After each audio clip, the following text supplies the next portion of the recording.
Hell, yes, dear listener. The HSP boys are back in the saddle once again for episode number 119.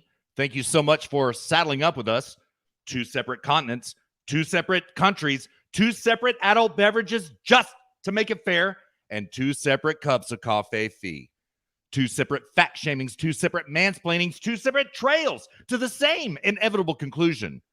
119 episodes from the hellions of the right, dear listener. 119 is actually a very cool number, dear listener. It is the sum of both 5 consecutive prime numbers and 7 consecutive prime numbers. So cool. 119 is 9/11 in reverse. 119 is a semi-prime number. 17 times 7. Project 119, the CCP's, the Communist China Party's project intended to tilt the scales in their favor in the Summer Olympics. But none of this really matters right now, dear listener. And why is that? Because the trail grows longer each and every single week. And 119 means we have 119 miles to ride on this trail right here, right now. So let's not tarry. Let's saddle up and ride into episode number 119, which is in the house presently. Find us on Facebook and Twitter at Zero Gravity Med for now. Send us feedback at zero-gravity-media.com, our most important platform. Subscribe to us on Apple Podcasts, Stitcher, SoundCloud, and TuneIn, all 4 under Zero Gravity Media. Do not bother looking for us on Podbean, dear listener, as Podbean is dead to the HSP boys. The HSP boys are now on Rumble, though I've been failing at my duties. You can find us, Zero Gravity Media, on Rumble. You can also find us on Locals, dear listener, our most ambitious social platform, zerogravitymedia.locals.com. Come join us there. We will be happy to speak with you, take questions, anything you want. Leave us some feedback using the contact form at our website, zero-gravity-media.com/contact. Each episode, Luke and I like to call out one city. And this city, the magic of this city, is the city with the most HSP listens during the previous week. So without any further ado, the city with the most HSP listens during the previous week is... All right, dear listener, very exciting, not unfamiliar to this trail, but right back at the front of this posse, we've got Columbus, Ohio. All right, Columbus. What's going on? Good to see you. Thank you so much for joining us here at the front. You have found the right one, Columbus. You believe that. Dear listener, what a hell of a week. We've got the royal fuck up, which is exactly what it was. We've got election law. We've got Pepe Le Pew. We've got Milo. We've got immigration. We've got liberalism theory. We've got the COVID bailout bill. We've got the gun control bill. We've got Merrick Garland. We've got Governor Cuomo, George Floyd, Greg Abbott, who is in the penalty box, as Steve Bannon says. But no, Mr. Bannon, you're not exactly correct on that. And we'll get to it. We got Trump news in general. And dear listener, we have so much audio. It's going to be a great show. So strap your ass in, get in the saddle, and let's ride. We're on the outside looking in. Dear listener, we're not on the inside looking out. We're on the outside looking in. We observe them. So let's do it. Luke, how you doing, brother? You all right? Yeah, dude, I'm doing good. Good. Sorry, dear listener, I had to do a little camera adjustment. I saw that. Yeah. No, it was, I don't know. I don't know. I didn't like it. Whatever. Yeah. I saw that. Had to do a couple little adjustments, but it's all good, man. No, man. Yeah. I mean, yeah, everything's good to go here. And good, man. Good. Yeah, we were a little pill of colored earlier because they're talking about doing a 3rd lockdown here. Yeah, they are. Like they're doing in Italy, which is fucking ridiculous, dude. We can't take this shit anymore, man. Like we're getting to the point now where it's like we have to get the fuck out of here. Like if they're gonna go into a 3rd lockdown, like my company has always been like 2 or 3 weeks ahead of whatever's being announced in terms of the lockdowns here in Germany. And they just sent out an email on Friday saying that they're extending like our current company policies for Corona until now from April 4th now to April 30th. Dang. Wow. Yeah. Which means I think the government is sort of whispering into their ear, hey, prep your people for this because we're about to go into another lockdown. And it's getting fucking out of control, dude. It really is. And we're to the point now where we're seriously thinking about trying to get the fuck out of here on a more permanent basis. Jessica has to come back for tests and stuff like this. And, we've got a cat, and, we got to figure some stuff out. But it's getting to the point now where we are really like, let's get the fuck out of here. We can't deal with this shit anymore. It's fucking ridiculous. Yeah, dude, it's absolutely fucking miserable here. Not just from the weather, but just yeah, it's like literally the only difference between now and like World War II is that there's not bombs falling from the sky. Yeah. Well, and, to that end, here lives in little flats, and Americans don't understand. Like, they have no comprehension. Like, they haven't really lived anywhere else. They haven't lived outside their country. Most Americans haven't. And I'm sorry, like, if you're in the military, I'm sorry, you haven't lived outside America. Because, like, even if you do get stationed over in Japan, or you get stationed over in Kaiserslautern in Germany, or you get stationed in South Korea or some shit like this, like, I'm sorry, they moved all your shit for you. They set everything up for you. The town in which you live is basically a little America. The whole town caters to Americans. Everybody speaks English. It's all taken care of for you. That's not like, you didn't really move. And even if in not just the military, like, even if you work for a company, right? Let's say you work for SAP, and SAP is like, hey, we're going to take you from San Francisco. We want you to work out of our international HQ in Germany. So we're going to take you to Germany for a little while, for, a 2-year stint. Even they set up all your shit for you. They help you find a car. They help you find a place. I'm talking like uproot yourself and go somewhere where nobody helps you. You have to find health insurance on your own. We don't have kids, but if you did, school for your kids, find insurance on your own, find a job on your own, do everything completely on your own.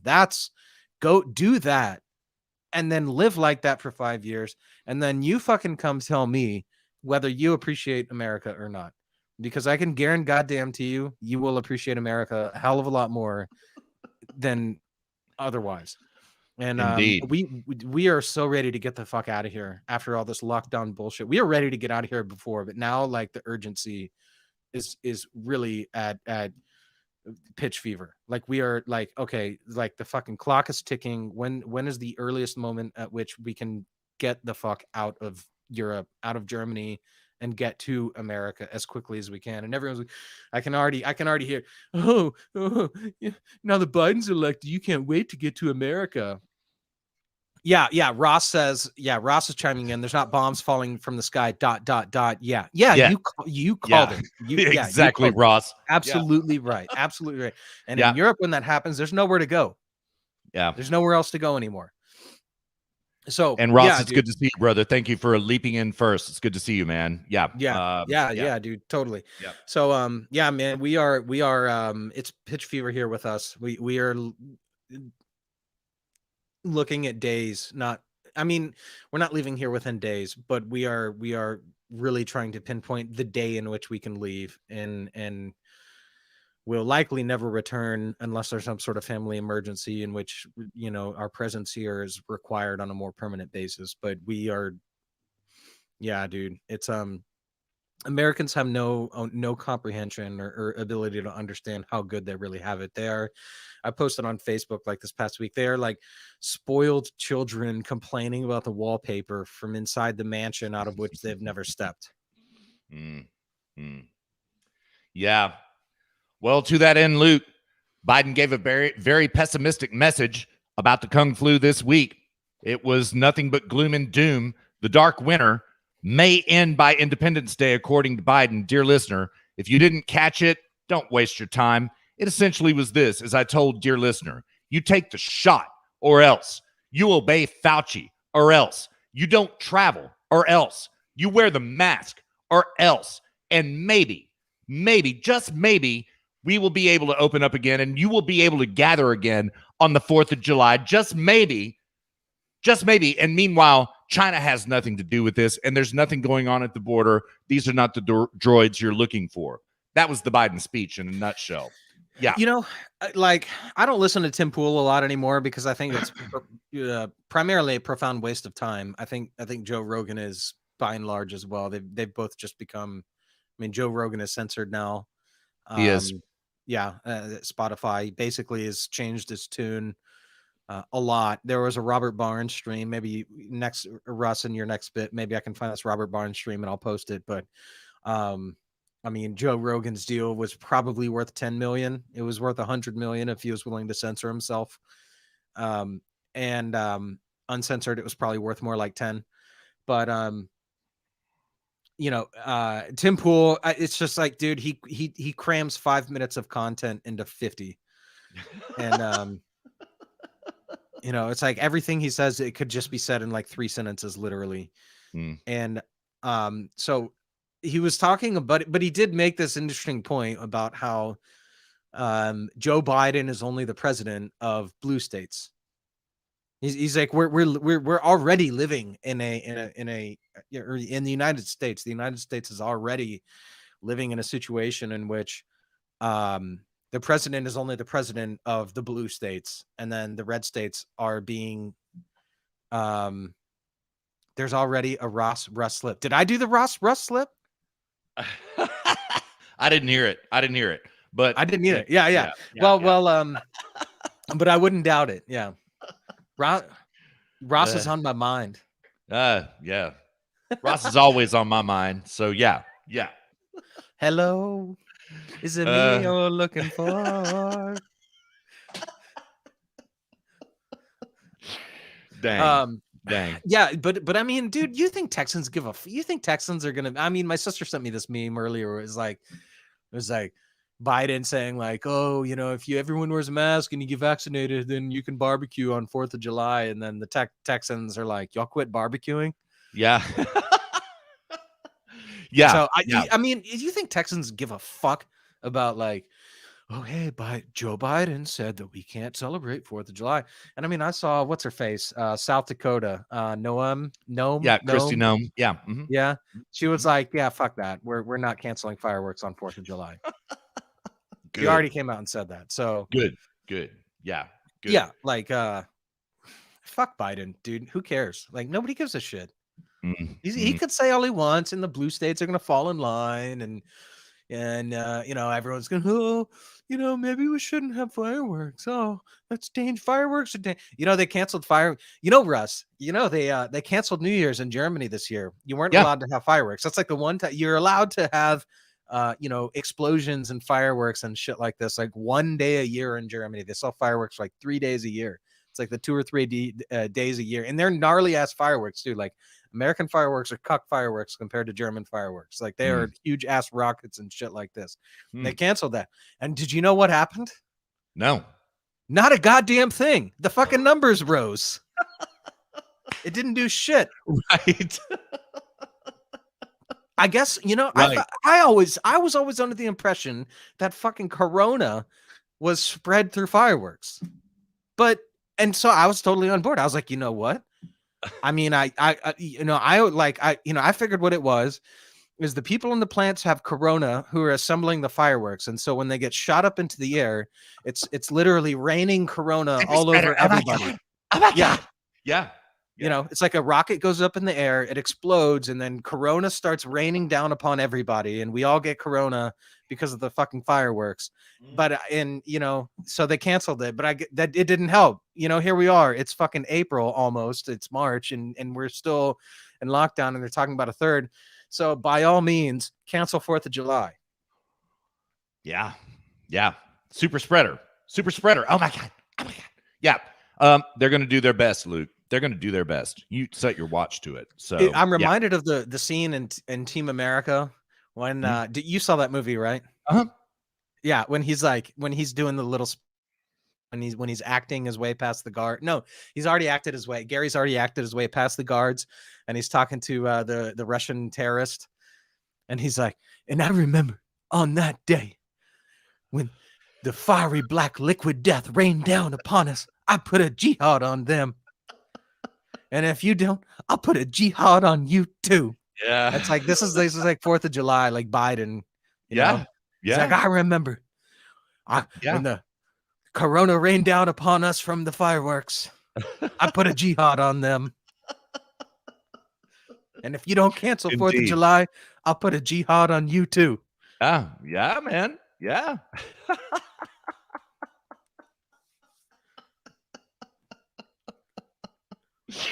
Oh shit. Well, they're going to do their level best. You set your watch to it. They're going to pump numbers, Luke, and they're going to say, "Oh my God, there's so many COVID numbers." They're going to do this, okay? But Russ, you have to trust the science. Oh yeah. It's the fucking science, dude. You cannot look, dude. There is no arguing with science. It is by virtue of it being science. It is written in stone. Yeah. All right. Shooting 28 jumps in and says, Doc Holiday, Luke, we forgot to do the ritual. That reminds me. We forgot to do this is a doomed show, man. It's a doomed show. Oh my God. Yeah. Russ and I, yeah. We've got our pre-show rituals. Yeah, it's private. That's private, dear listener. We'll let you know someday. So yeah. Yeah, and the CDC circular logic. Yeah, I love. Yeah. They love their logic and reason, right? Yeah. Shooting 28 is Kyle, by the way. Yeah, I know. Yes, yeah. I had to question I was like, was I about to say Ross? And then I was like, no, I said Russ. So I had to catch myself. But then I was saying Russ. Y'all are fucking me up in the head over here, okay? We got Ross and Kyle in the chat, and I'm talking to Russ. Yes, it's difficult, gentlemen. It's difficult. So, yeah. But thank you very much for being here, Kyle. It's good to see you, sir. So, yeah. I'm curious to know what the MG stands for. Is that milligram? Like 28 milligrams? Yep. 28 shooting 28 milligrams. I would guess so. Is that like a shot, weight of a shot or something? Russ. Yeah, Ross jumps in again. Russ and Ross toss a fuss. 28 milligrams of meth. I don't think Kyle's a big dude. If Kyle were ever to become addicted to some drug, I don't think it would be meth. I think if Kyle were to be addicted to something, I think it would have to be like what's that shit they put in hamburgers? Like not sodium, but to make that more addictive. Well, I know about the red slime in hamburgers. I don't know. No. That's red slime's old school. That's like 70s. They haven't been doing that since the 70s. Okay. You got me, man. I don't know. Yeah, they put like some shit in there to make it like extra delicious, and it is. Which, by the way, dude, I made the fucking most ballin' ass burgers last night. I saw that. Yep, I saw that. Dude, I took a so I'll dear listener, I don't want to go off on a huge tangent here, but I took ribs, right? Pork baby back ribs. And if you don't MSG, thank you. Yes, 28 milligrams of MSG. Yeah. If Kyle was a drug addict, it would be MSG. I'm pretty much addicted to that too. Anybody who hung out with me in college knows I put away a lot of MSG. I love me some MSG. Yeah. But no, dude, I took baby back ribs, right? Bone out, but bacon on, right? So it was the rib meat from baby back ribs plus the bacon, which had not been cut off. I took that, I ground it up with Cuck, pressed it into some really hard burger patties, grilled it. Dude, it was absolutely fucking ridiculous. Best burgers I've ever made in my time. Man, my dad made some ribs this week. He did them in the crock pot, right? He basically soaked them in barbecue sauce and all kinds of stuff. And they were fall off the bone, literally fall off the bone. And he cooked them all day in a crock pot. Dear listener, in a crock pot. Oh my God. I'm still coveting those ribs, by the way. I've still got some left over in my fridge. And like last night for dinner, I was like, man, should I eat those ribs? No. Save them one more day. So I'll probably eat them tonight. But Kyle says Duncan Dining Center is infamous for its MSG. Yeah. True. True story. All right, dude. I think Adam's gonna join the stream. All right. I just sent him the link. Adam. Let's see if he joins. Anyways, go on, Russ. Go on, because we were talking about Biden. We're talking about fiery hot liquidy black corona falling from the corona of color falling from the sky. Well, dear listener, it was simply a very pessimistic message, right? It does not trust in American strength, right? It does not trust in anything, right? It is, I need you to do your job, do your part, get the shot. It's the biggest bunch of horse shit I've ever seen. And like at the end of it, I was just like, wow, man, thanks for the black pill. Whoa. For the pill of color, Joe Biden, right? And they have since come to call him the commander in grief. Luke, the commander in grief. Yeah. Joe Biden, you're not getting it done. And I mean, we know the story. We've always known the story. You can barely get up in front of a camera and do it. And I will give you credit. I mean, for serious, I will give you credit for getting through that speech, right? Your poll numbers are going to go up. I know this. It's like a consolation prize. Joe Biden's poll numbers go up because he managed to finish a speech. That's what it's going to be. So, dear listener, get ready to get spammed with it 7 ways to Sunday, starting Monday. I guarantee you, starting Monday, right? Now, Rasmussen is not showing him so hot. He's below 40, according to Rasmussen. That's the one you trust, dear listener. You trust Rasmussen. So, yeah. Damn, Adam in the house. What's going on, Adam? How you doing? Good. How are you guys? All right. Yeah. Welcome to the stream, dude. Yeah. Yeah, I'm just finishing up an errand here, so I'm pulling into the driveway here. Give me just a few minutes, but that's all good. It's great to be on you. Great to be on the stream, guys. Yeah, it's good to see you, man. It's really good to see you. It's been too long. So, yeah. Ross says, with his age, it's surprised he's not the commander in briefs. True. Well said, Ross. Well said. So, yeah. So what's on your mind, Adam? Oh, I've been, like you guys, I've been keeping up with the media, what's going on in the world. And, I was reading an article from the Wall Street Journal yesterday. Oh, shit. About Joe Biden passing a $1.9 trillion stimulus bill. And after the stimulus bill is passed, this country is going to have approximately $30 trillion worth of debt. And I'm thinking to myself, how in the hell are you going to pay off all this debt? What is this going to do to future generations? Did any of them think about that?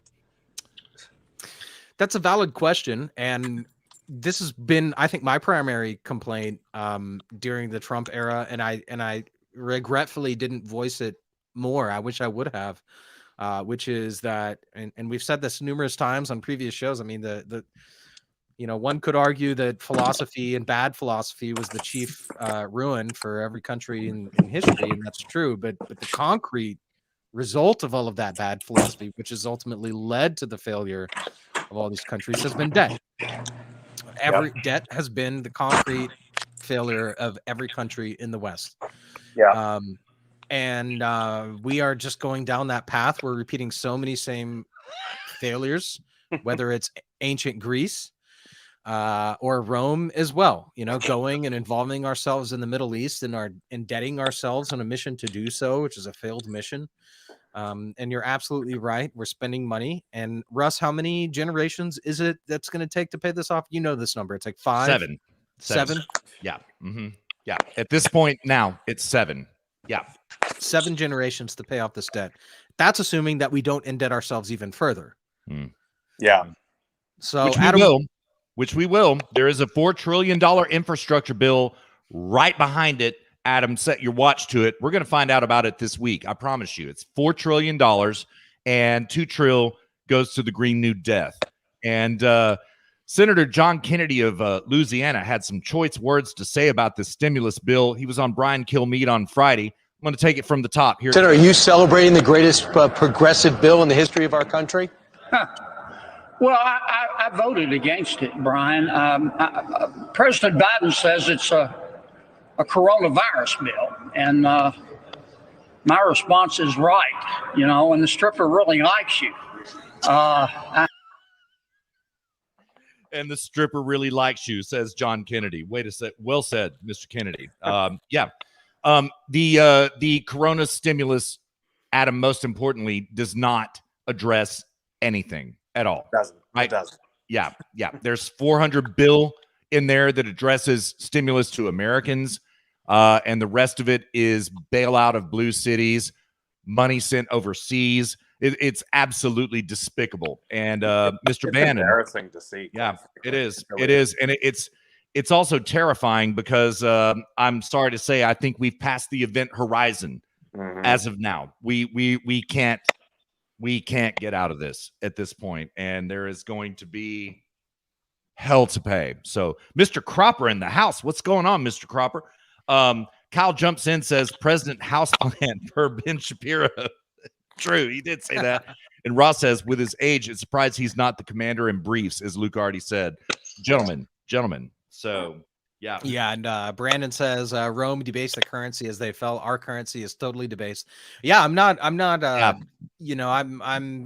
wouldn't call myself a noob. I'm pretty schooled as it relates to Rome and Greek history as well. But certainly not that knowledgeable as to their currency valuation and policy as it relates to currency. So thank you for the information, Brandon. Put that up on the screen so everybody can see it. Yeah.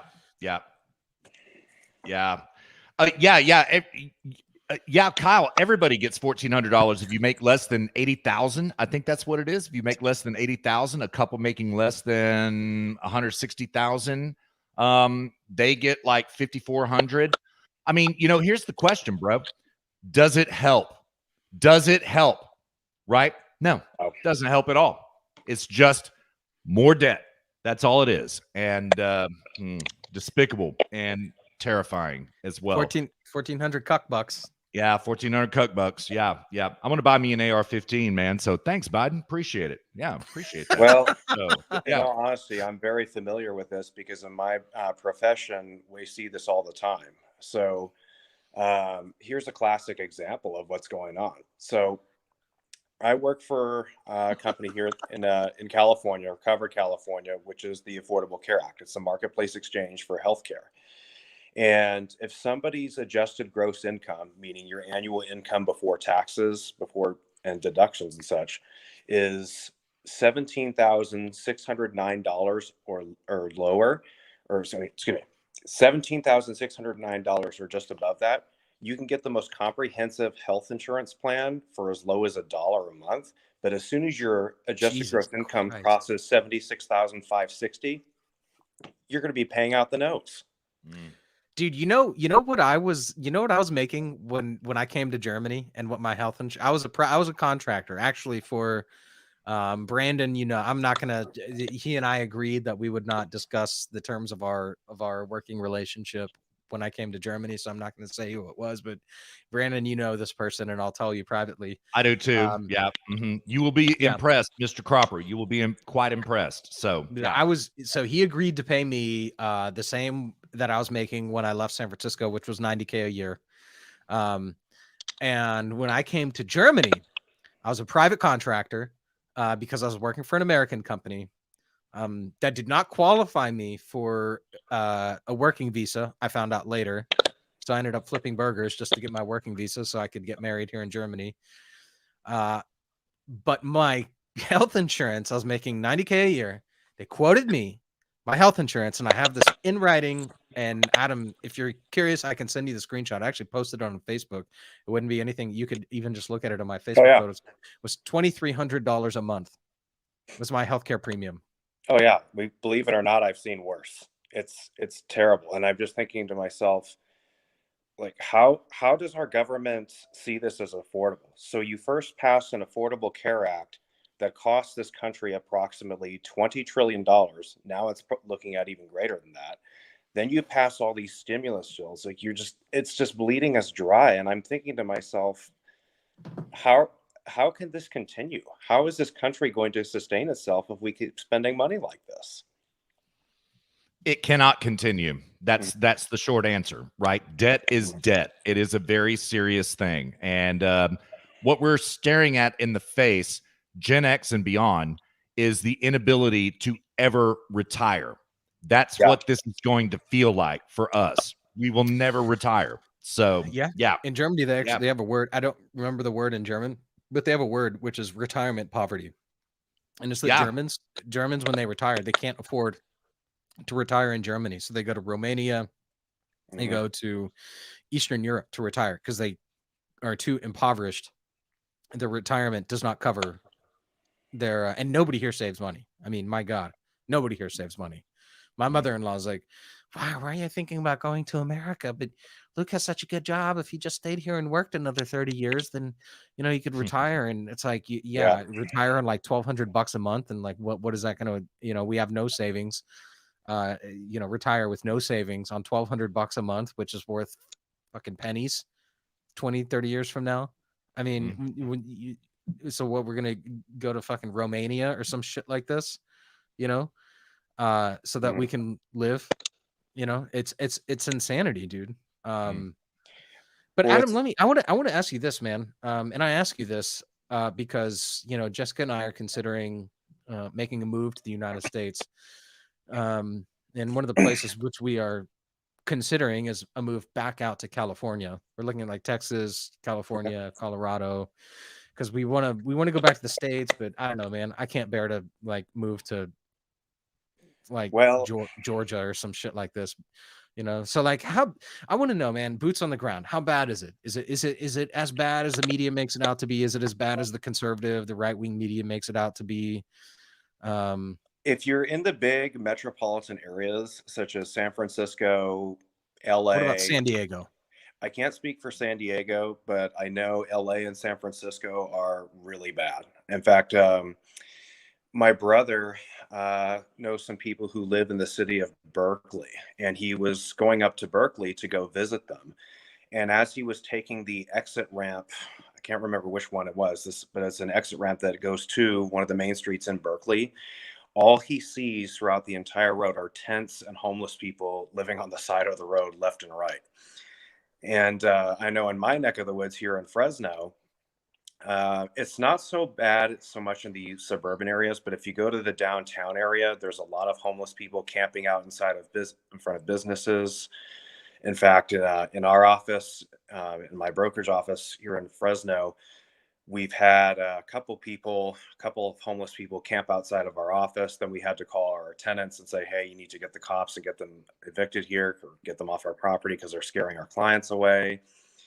But the homeless crisis is mostly in the bigger cities. But I will attest to this. The state income tax here in California is absurd. In fact, that's my main question, because like 13%.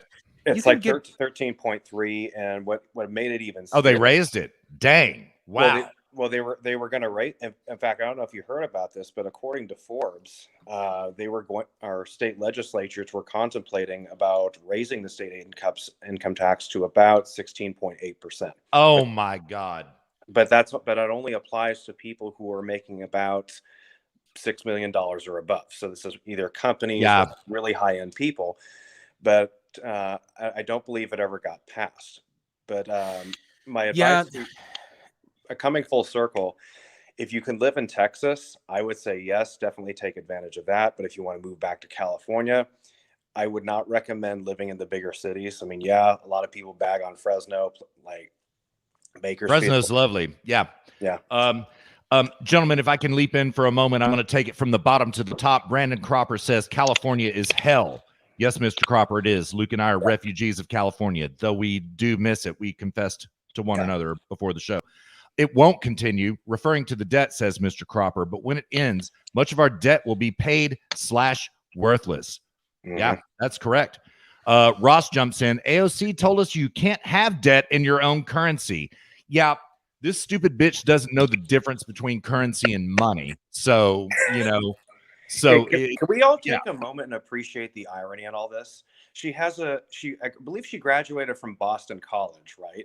She did. Has a degree in international relations with a minor in economics. Clearly, That's she learned correct. nothing from her minor in economics, because if she did, she wouldn't make dumb statements like that. Mr. Cropper jumps in. They will tax you after they leave. Mr. Cropper, true story. Yes, they will. Okay, so Yes, they will. Yeah. This is something I was actually going to bring up. There's a lot of misinformation going around about California, and this is one of them. They will tax you after you leave, but that actually never was passed. That was proposed. Mhm. It never was passed, so that's actually not true. And secondarily, that was for people who are worth like more than $30 million a year, and it was only on capital gains, and it was like something like 1% or something. Like, basically, I looked it up because I was like, "What the fuck? There's no way."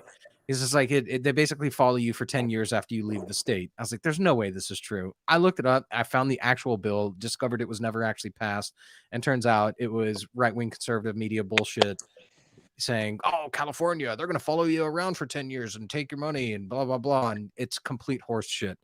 And this is why I ask you. It's anecdotal, and I cannot dox anybody, but I personally know people who have been sent tax bills after they left California, and they were not millionaires. Yeah. Sure. You can get sent a tax bill after you leave California, but if you've been out of California for more than one tax year, you're not going to get sent a tax bill.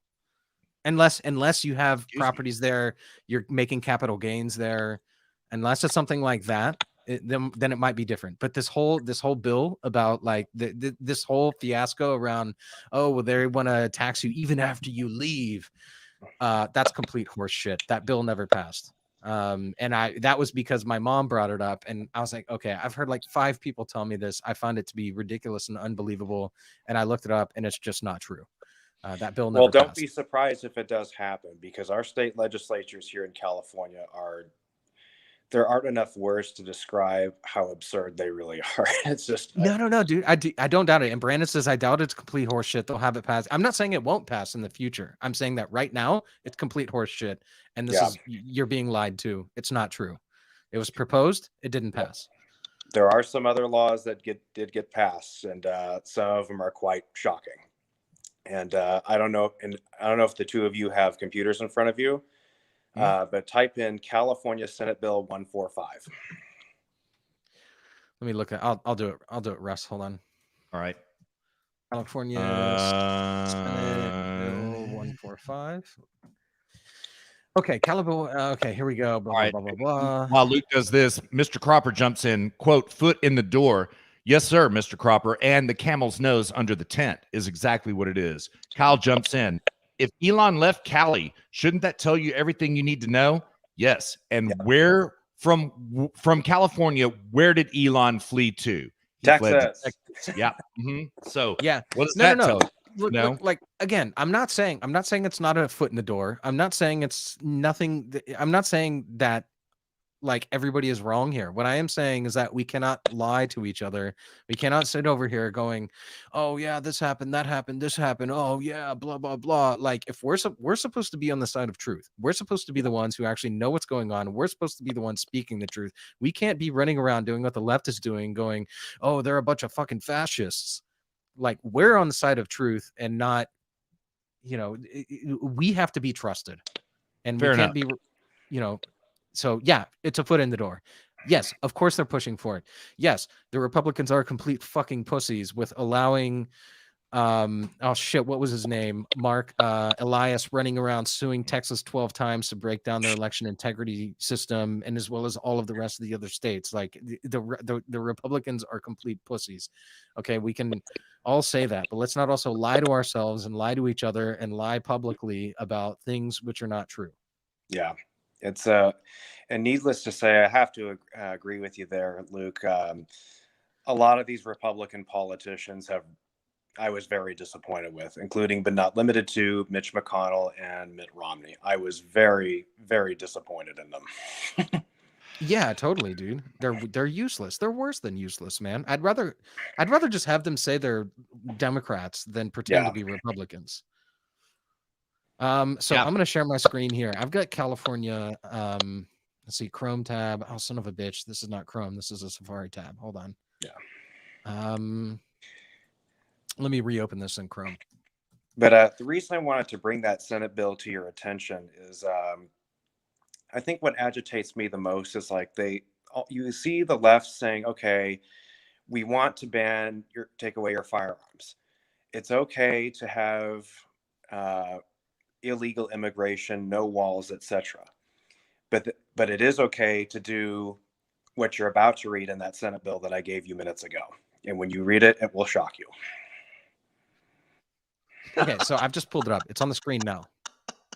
Something about sex. All I see is sex offender registration. It's basically legalizing pedophilia in the state of California. Yeah, I know that bill. Yeah, okay.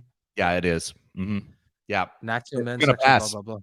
It's gonna pass. It already Ross did. leaps in and he says, "You say Republican and then say Mitt Romney. I'm confused." Indeed, Ross. Yeah, this is a hell of a bill. It's gonna pass. Yeah. It's gonna pass.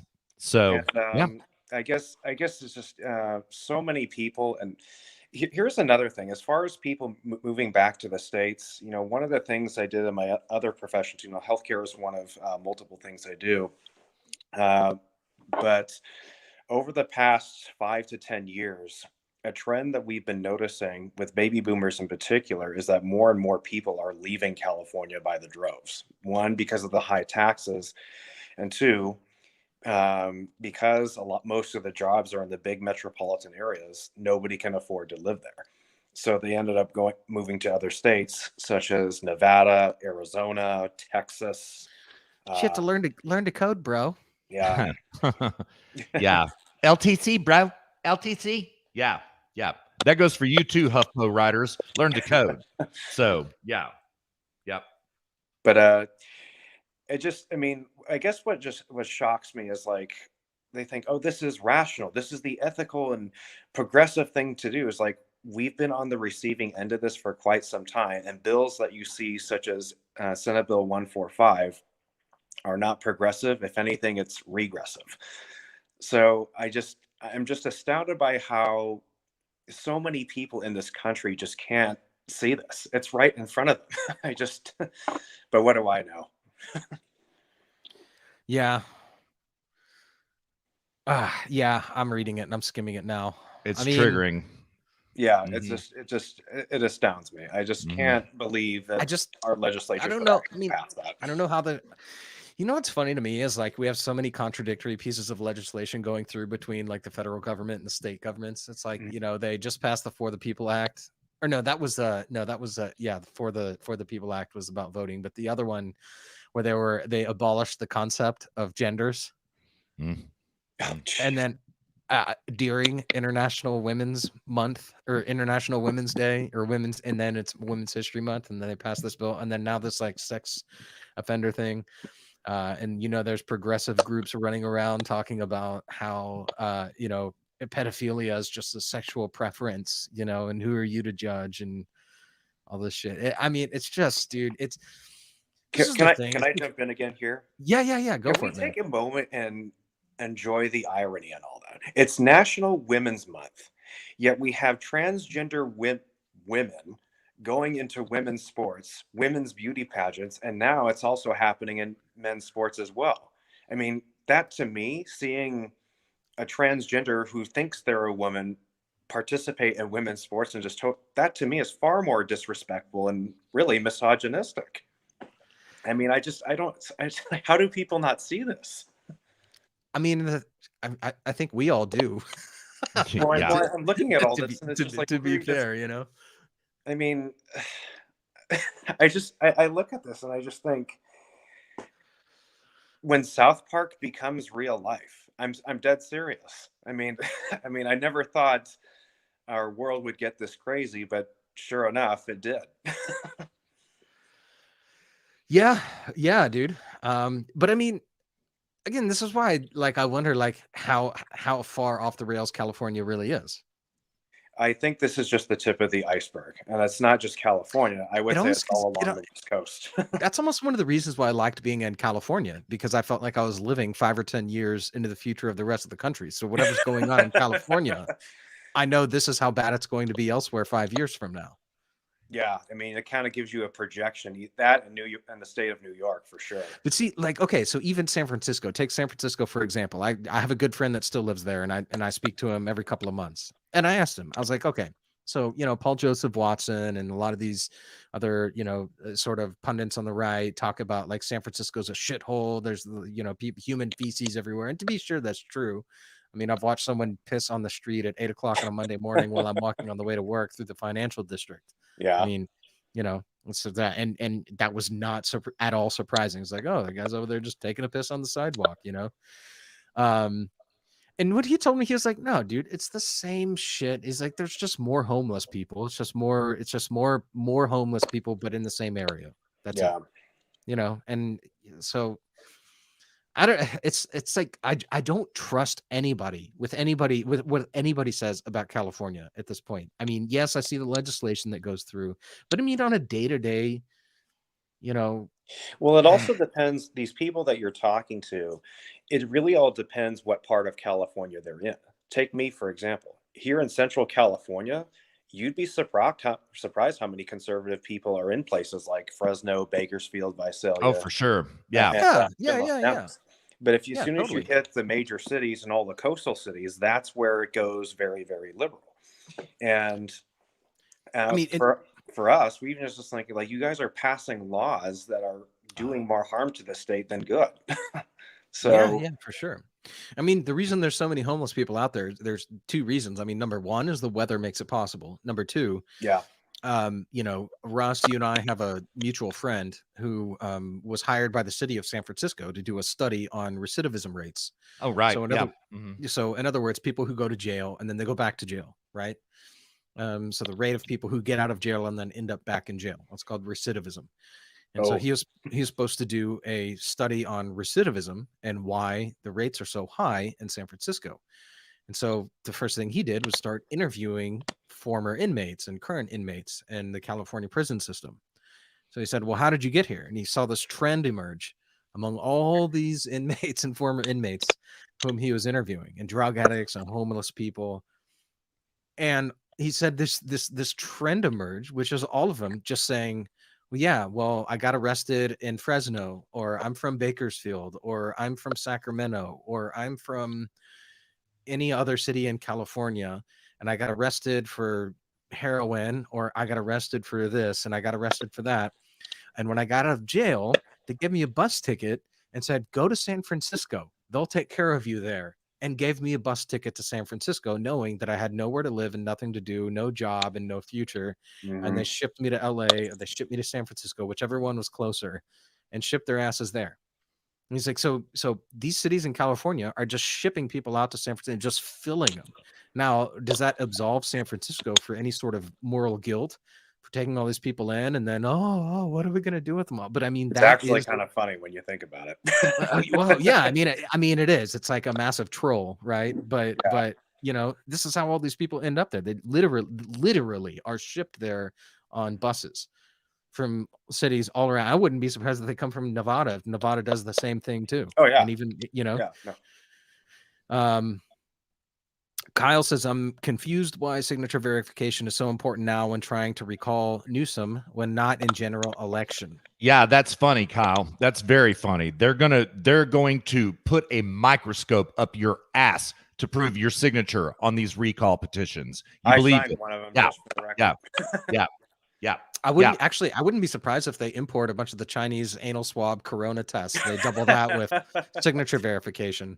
Yeah. You need to get the Chinese anal swab corona test along with you need to in order to recall, you have to test negative for corona and verify your identity.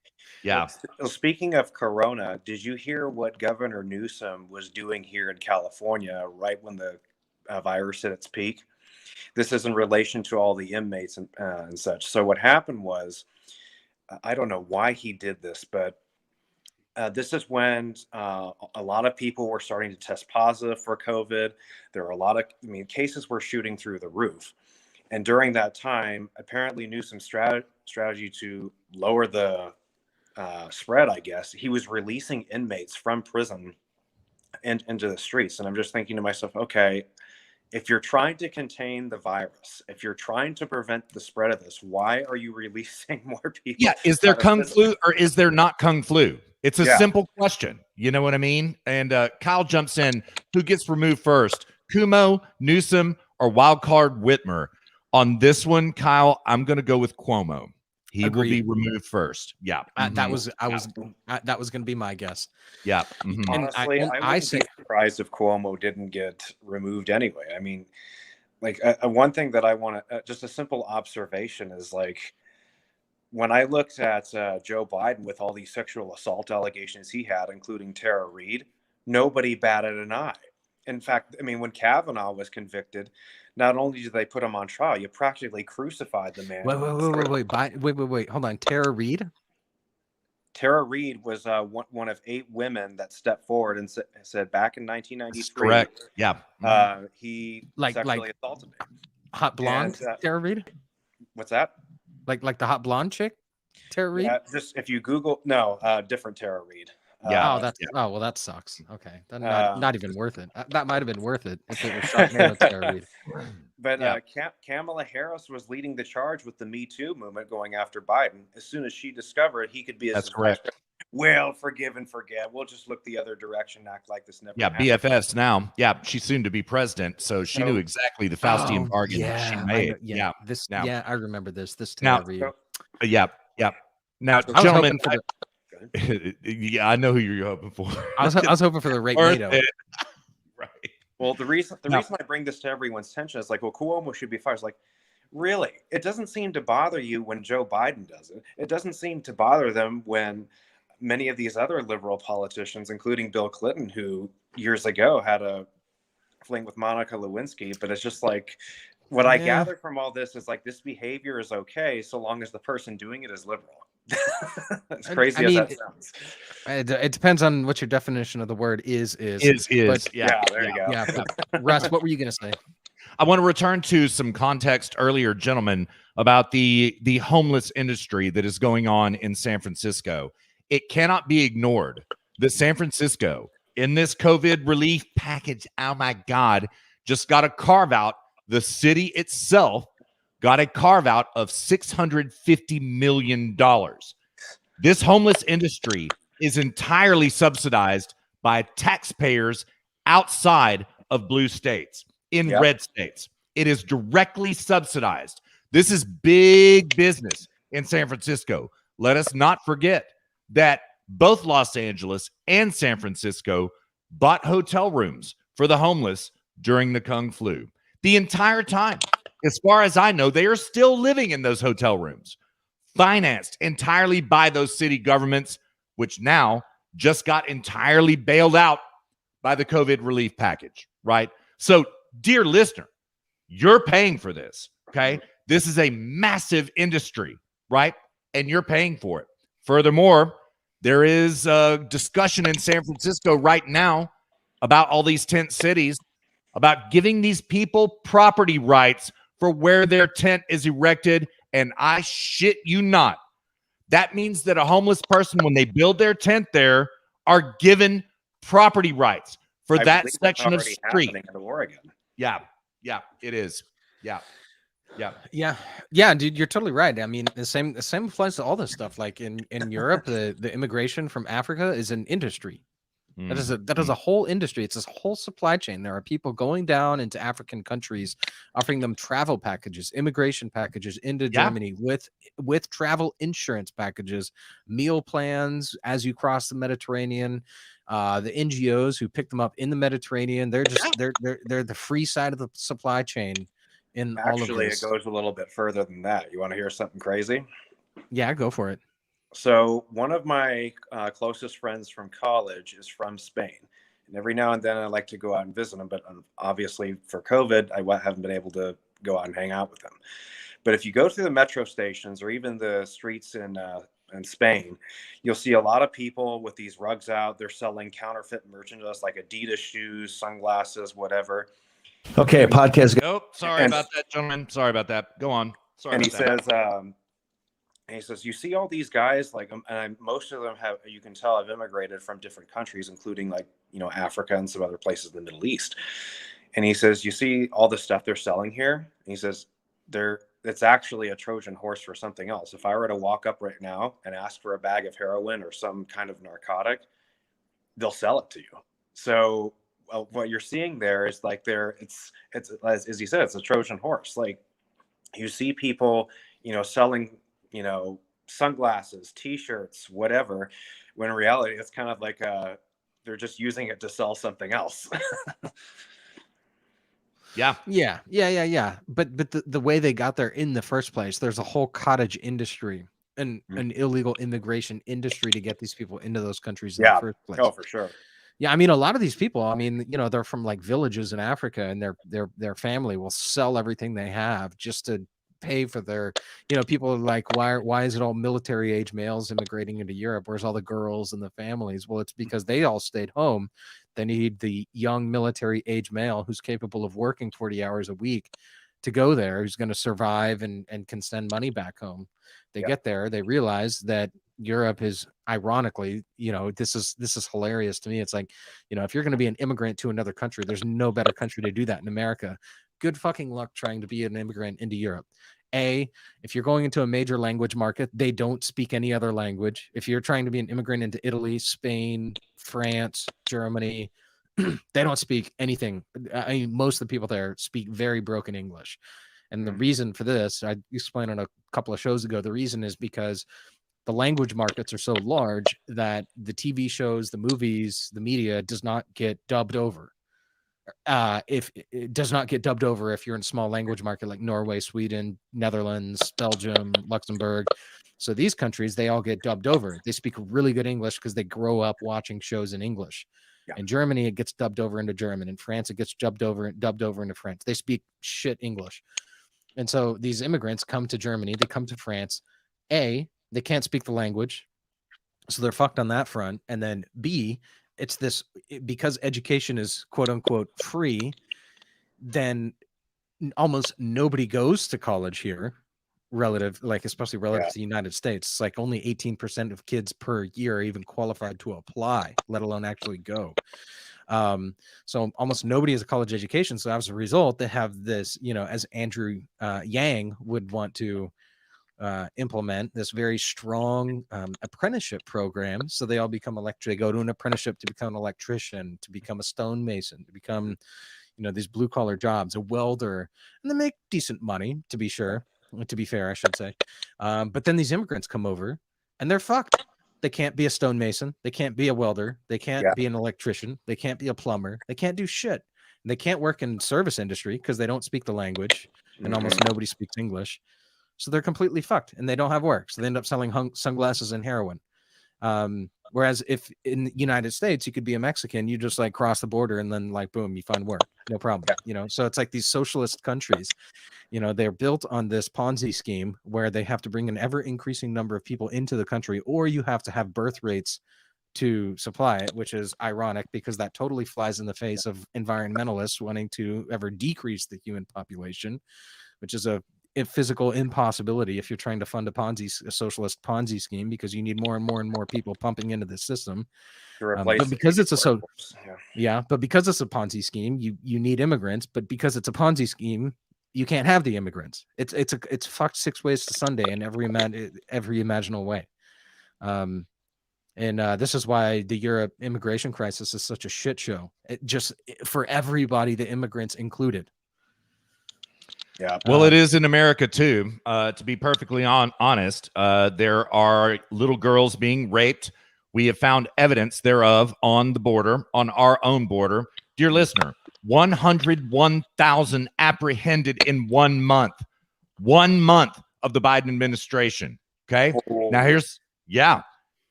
it's going to be 110,000 minors, unaccompanied minors, by the end of the year. 1 month, 100,000. Dear listener, it is unprecedented. And we're finding evidence of all types of pedophilia, human trafficking, you name it. It's going on. Now, I want to talk to Luke's point about the NGOs that are involved in this big immigration industry. He is entirely correct. And now what we've got on our border, on our southwest border, is a cartel in control of immigration, and they are winning the game. Dear listener, they're selling children for $3,200 a pop at the border. You sell a child for $3,200 bucks at the border. Dear listener, it is humanitarian crisis. Does not even do the term humanitarian crisis justice. This is terrifying, and it's happening right on our border. Well, here goes Jen Psaki on Friday. Let's hear what she had to say about it. Based on what you have said before and our understanding of the policy, it's just guidance that these migrants who test positive, many of them are this is about the instructed. Kung Flu. You should go. This is about Biden has been releasing illegal immigrants into our communities with Kung Flu. We played Greg Abbott last weekend. Greg Abbott sent some shit this week, dear listener. We're going to get to that here in a minute. Anyway, let's listen to what Jen Psaki has to say, the sage herself. Let's listen. And quarantine and isolate. Do you know, does the administration know how many actually do versus how many actually just go off to wherever? Well, I just wanted to convey, because I know you were asking a good question here, that the very specific processes that are taken for each scenario. And certainly there are, with the individuals who are coming across, alternatives who are treated with, again, noted sometimes ankle bracelets as they come across while they're waiting for adjudication of their cases. Those are the steps that are taken. Those are the okay. First of all, dear listener, let's break this down a little bit. All right, let's don't let her conceptually package deal. Okay, let's hold her feet to the fire the same way they held Kayleigh McEnany's feet to the fire, the same way they held Sarah Sanders' feet to the fire constantly. She just acknowledged the border crisis. Without acknowledging it, she just did, okay? She has just been asked if they're releasing illegal immigrants into Texas, Florida, Arizona with the Kung Flu, and let's hear what she has to say about it. Recommendations that are made, and I just noted that testing is there's a proposal for testing all of these individuals as they come across. So that's what our policy processes are. But in terms of specific data and numbers, I would certainly refer you to CBP, or I'm happy to talk to them as well. Yeah. Doesn't answer the question. Yes or no? Are you letting illegal immigrants into the country with Kung Flu? Yes or no? No. She doesn't answer the question. Dear listener, but number one, she acknowledges the border crisis, the immigration crisis. And number two, she says it is a policy decision that they have made. Okay. Guilty. Biden administration, guilty. By the words of your own press secretary, sir, respectfully, guilty. And so, by admission. So anyway, sorry about that rant, gentlemen, but there is a giant industry going on here. She'll have to circle back. Yeah, doesn't she always though? She's got to circle back. Yeah. So Kyle says, public apology time. Luke and Russ did not get the channel a strike. Simply a warning. I said no apologies necessary. Simply thank Bob Ross. He says the painter.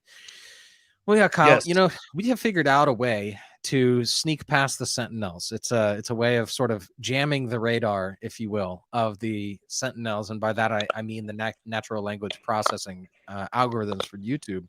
Seems to have worked so far because we have done many things. We've discussed many things. Which here, let me DJ for you here, Luke. Let me DJ. No. I've actually. You've got it yourself. Okay. All right. Yeah. I've got it pulled up here. Actually, I need to share again. So Kyle, this is what we've been doing. Obviously, you haven't been listening to HSP, Kyle. So I'm disappointed in you. I just have to say that. But oh God, wrong damn. See, now I'm flustered here. Okay. Oh, that's why. My bad. Hold on. All right. Here we go. So Kyle, what we've done, we figured out a way to confuse the natural language processing. So what we do is we got our friend Bob over here. See, it's right on the end. There you go. So anytime we need to talk about things like election fraud, if this one's in the background, put a shadow or things that we're not supposed to talk about on YouTube, a tiny shadow. Then a shadow here. We just come down. Put on our friend Bob Ross. Paint some happy little clouds, and it's taken care of. Yeah, beautiful work of art right there. Yeah. No pressure at all. No That's pressure. right. No pressure, Keep in Bob. your mind that the only thing touching the canvas is that little tiny roll of paint. Oh, And each dang. little highlight needs a But it seems to confuse the NLP. So Thank you, Bob Ross. Thank you for being here. Thank you for joining the show. shadow. Yeah. If it doesn't have a shadow, it Yep. won't come out and play with you. It'll just leave you. That's right. It'll just leave you. So that's what we do. That's what we do now, Kyle. And it seems to have worked so far. Seems to work. Yeah. Thus far. Yeah. We've been we've discussed all kinds of dank shit in these hallowed halls, and we seem to have gotten away with it thus far. So, you know, we'll keep with the schedule for now. So yeah. We got that one warning, but I mean, if they catch on to us, we're fucked. It was a courtesy cancellation, is what it was. Yeah. What's that, It's Adam? just a courtesy cancellation. I'm sorry, Adam. What you got? You guys received a warning? We got canceled. Yeah. We know it wasn't a warning. Yeah. They deleted episode 112 off our channel for free thinking and free speech does not sit well with YouTube, Google, clearly. Yeah, bring it, Luke. They deleted episode 112 for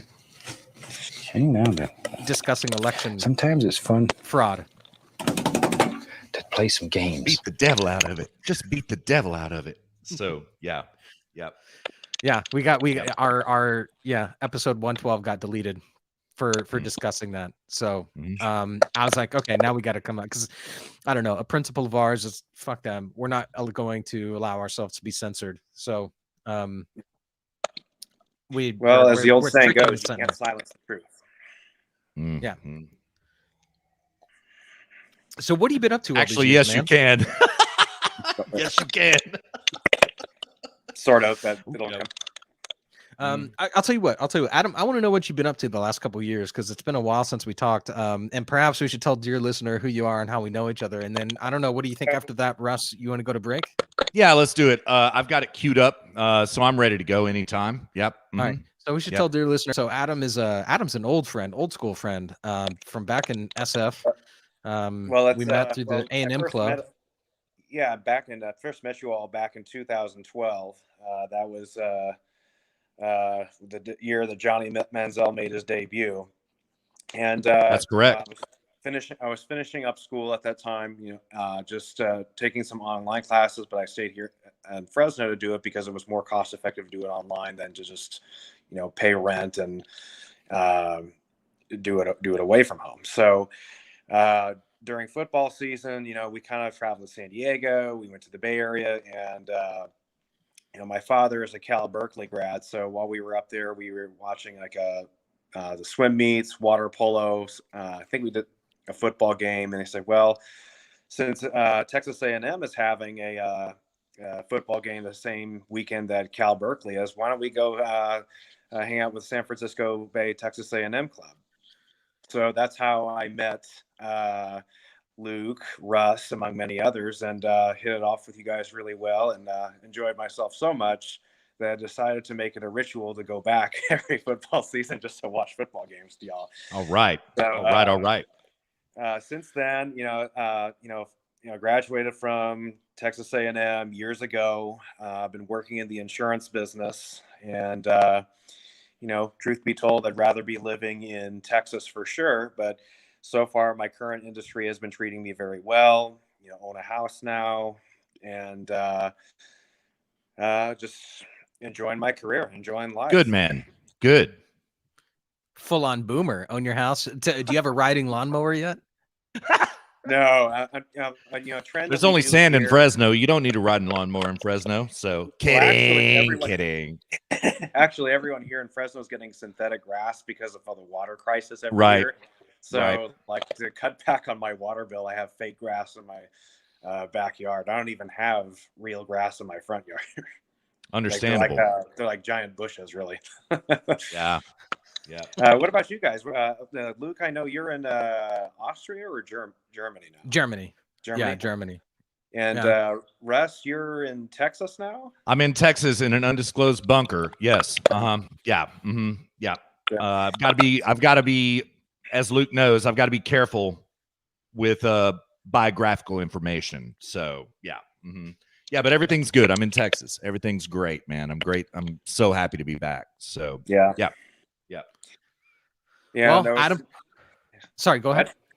It was last year, the year before. My father and I went back to College Station to watch Texas A&M play Auburn. Unfortunately, we didn't win, but I've seen how much the campus has changed since I've been there. And the football stadium is the most beautiful thing I've ever seen. It really, I mean, it puts any other stadium I've seen to shame.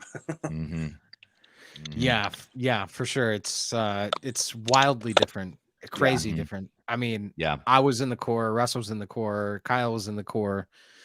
There's a goddamn Starbucks on the quad now. I mean, Unbelievable. Russ, can you imagine there's a fucking Starbucks? Are you serious? I didn't see the Starbucks on the quad. Yeah. Yeah, it's in dorm 2. Is that right? It's in dorm 2. Yeah. Yeah. Yeah. I went there and there's like cadets over there, like fish waiting in line to get their little, mocha frappuccino, Unbelievable. Unbelievable. Dude. Yeah. Yeah, I think they have hair salons in the MSC now. Like there was a barber shop in the MSC when I was back in my day. Now hair salons, I don't. When I was there, I do what any other former Aggie would do, and when you're going to Texas A&M, naturally you splurge on Texas A&M merchandise and such. And while we were at the MSC bookstore, and we were just kind of looking around, see how much has changed, the renovations, etc. And as we're walking down the hallways, I see like these hair and nail salons. And it's just like, this is new. I didn't know they had these when I was there. But it's just, to me, it's just kind of crazy and actually kind of cool that they have all of that stuff there.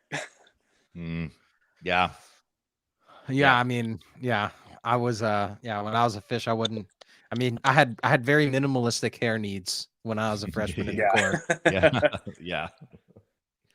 So all right, well, let's go to break. Before we go to break, dear listener, and Adam, if you wanna stick around and join us for segment 2, you're more than welcome to, man. Sure. If you want to dip out, that's cool too. Whatever you want to do. We usually do about a 5 or 10 minute break. Russ, how long is this break? It's about 10. Yeah. Okay. And it has a hard end. So we've got to be disciplined in this audio break. So yeah. Okay, cool. All right. Well, before we go to break, dear listener, if you want to support the show, I say this every single time, and I'll say it every single time. Do not damage yourself financially if you can't. But if you do want to support the show, if what we do furthers your values and you want to support that, then go to zerogravitymedia.locals.com. You can donate there. We are making hand over fist right now. I'll be honest with you. It's $5.45 a month after Dave Rubin takes his cut. So Russ and I are going to be, big baller. I don't know, Russ. Yeah. You might still be alive, Russ, when we are able to afford our crawfish boat that we're going to buy. And maybe. We're, when we set up our crawfish farm in the Delta. So which we think, Adam, Russ and I identified an opportunity in the Bay Area Delta. We think that's a prime picking for crawfish. No way. Yeah, dude. I went in on this. Like, dude, I went, as you probably, I don't know if Russ saw them, but I was posting some fish that I caught from a fishing trip 2 weeks ago. And my father and I went fishing in Louisiana, and it's just like, this is just so awesome. And it's brackish water. So it's right where fresh water meets salt water. And my dad caught this monster redfish. It's, it's 27 inches long. No, was it 27 or 37 inches long and 20 and a half pounds. This thing is a monster. It took him 15 minutes to bring it in. Wow. And just like, I could easily fish or just do catching crayfish or whatever. Like, that's like my. Well, yeah, dude. There's already crawfish like in the Bay Area Delta, like the East Bay Delta. Yeah. San Francisco East Bay Delta. They're already there. It's like it's just got waiting. Them in Lake Tahoe too. Yeah, they're just waiting for somebody to come set up an operation out there. Right. I even went and interviewed like a bunch of the restaurant owners. This is how serious I was about it. I went and talked to a whole bunch of restaurant owners who served crawfish, like in Oakland and Berkeley and stuff like this. I was like, where do you get your crawfish from? And talk to like where they source the crawfish. And most of them actually fly them in from southern Texas. There's like Vietnamese crawfish farmers in southern Texas, and that doesn't surprise me. I mean, I wouldn't say it's just Texas, like like really anywhere in the South or along the Gulf Coast. Yeah, dude, but they fly them in. I'm like, why the hell are you flying them in there? There's like a steady food source of dead bodies originating from Oakland being dumped over there. I have a theory. It's free food. I don't know if this is true, but I wouldn't be surprised if it had something to do with it. And that is, we have a lot of environmentalists here in California. They don't like it when you, try to catch crayfish. I mean, a few years ago, they were trying to protect this minnow fish. And I remember that. I remember that. The smelt. The smelt. That's it. Yeah. Mm-hmm. Yeah. But there's a thing. If you could pitch it as we're trying to reduce the impact of an invasive species, then absolutely that's the play. Now we actually could probably get subsidized. We don't even actually, I take that back. Dear listener, don't go to zerogravitymedia.locals.com and donate. We're going to get California subsidies to reduce the impact of this invasive species. That's right, man. We don't need your money anymore. That's right. If you're a taxpayer in California, you're basically already investing in our business. So thank you. King River 321 jumps into the general, says the debasing of the USD is the greatest reason to buy Bitcoin. Just saying. That is indeed correct, King River. I am bullish on cryptos right now, particularly Ethereum and Bitcoin. Sorry to interrupt. Oh, no worries. I think crypto is the future of money. Could be. There is always gold. There are always metals. There are always metals, King River. Just keep this in mind. Sorry about that. Last show, Mr. Crapper said he's been stacking silver out in the middle of nowhere. Yep. So, Russ says those fish are trying to gentrify those areas. Yeah, they got to be taken out, Ross. Yeah. Yeah. Goddamn crawfish gentrifying. Yeah. Oh, Lord have mercy. These high-class crustaceans, freshwater crustaceans. Yeah. All right. Okay. So other than that, you can find us on Facebook and Twitter at Zero Gravity Med. You can find us. You can find all of our audio on SoundCloud, iTunes, not Podbean, TuneIn, and SoundCloud, iTunes, TuneIn, Stitcher, and Stitcher. Yeah, those four. Yep. Yeah. And you can find everything we do, zero-gravity-media.com. If you have feedback, send us feedback, contact at zero-gravity-media.com. And we're in for 10-minute break, right, Russ? Yep. That's about right. All right. You ready to ride? Yep. Let's do it, man. All right. Dear listener, I've got so much audio this week. I've got our President Trump. I've got Joe Biden. I've got the royal fuck up. I've got Maria Bartiromo. I've got Stuart Varney. Good morning, Maria. Good morning, everyone. That one goes out to dearest listener. I've got so much. I've got Tucker, but hands down, the most important audio clip of the week was MTG on the War Room. Marjorie Taylor Greene, the congresswoman from Georgia, who you may recall has been removed from all of her committees by senior leadership, meaning Kevin McCarthy, there in the House. Dear listener, listen to it. Listen to every bit of it and go back and listen to it again. Okay. It was on the War Room. It's episode number 5 something. I can't remember. It doesn't matter.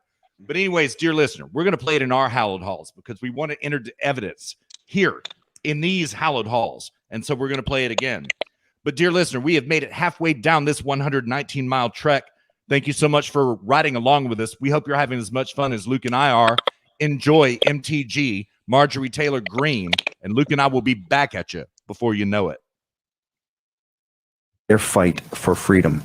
Yesterday was the Fight Club, guys. I think today may even be a bigger Fight Club.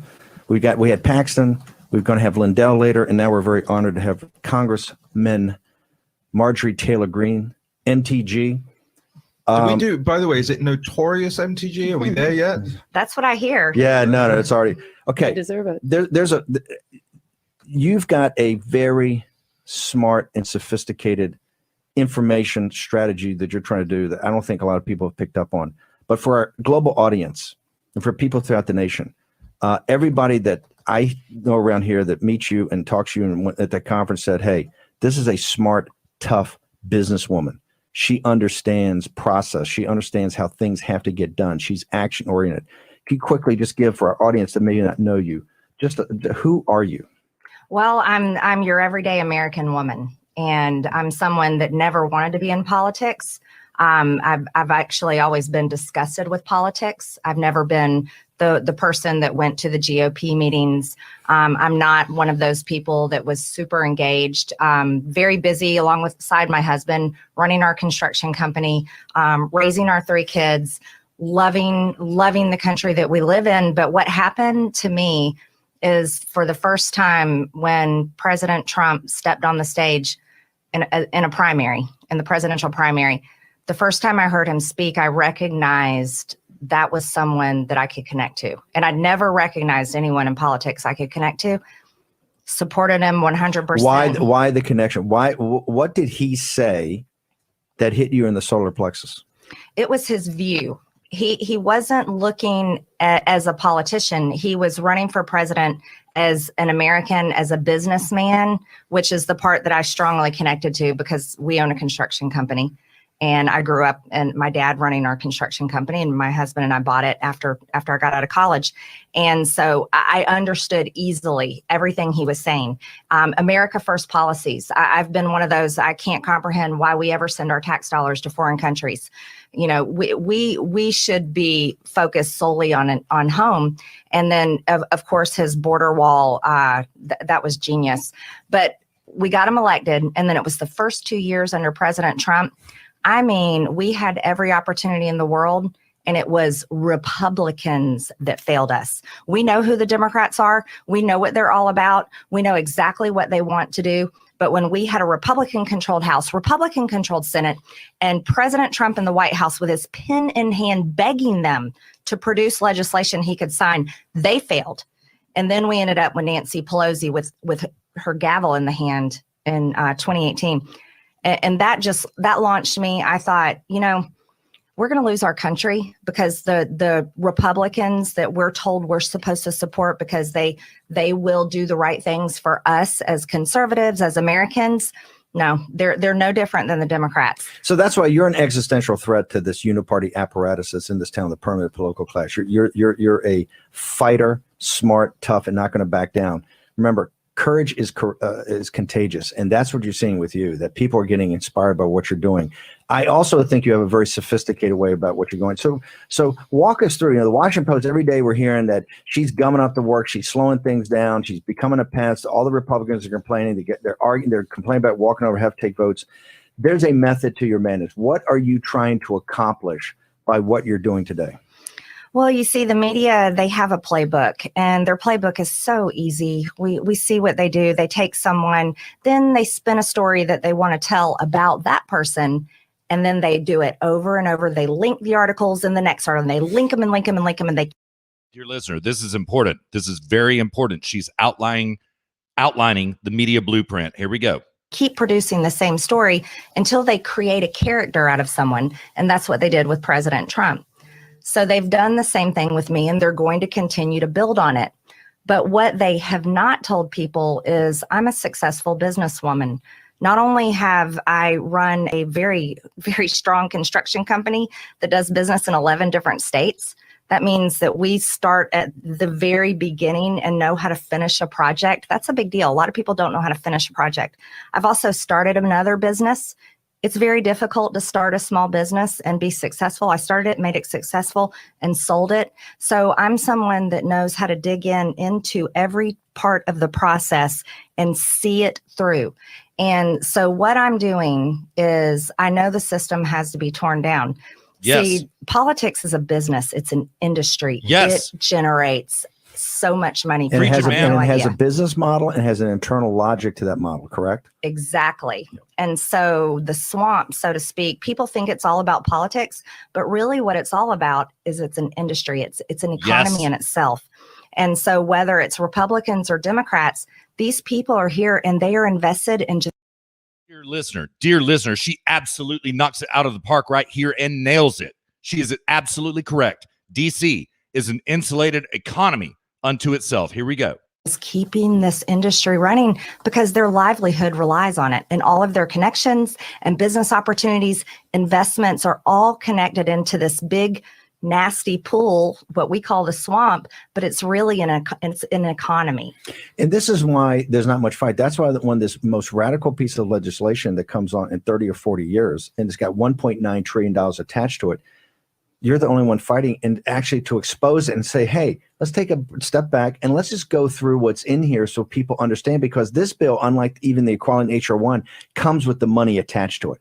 And that pays for the system. It's like having a $1.9 trillion private equity fund.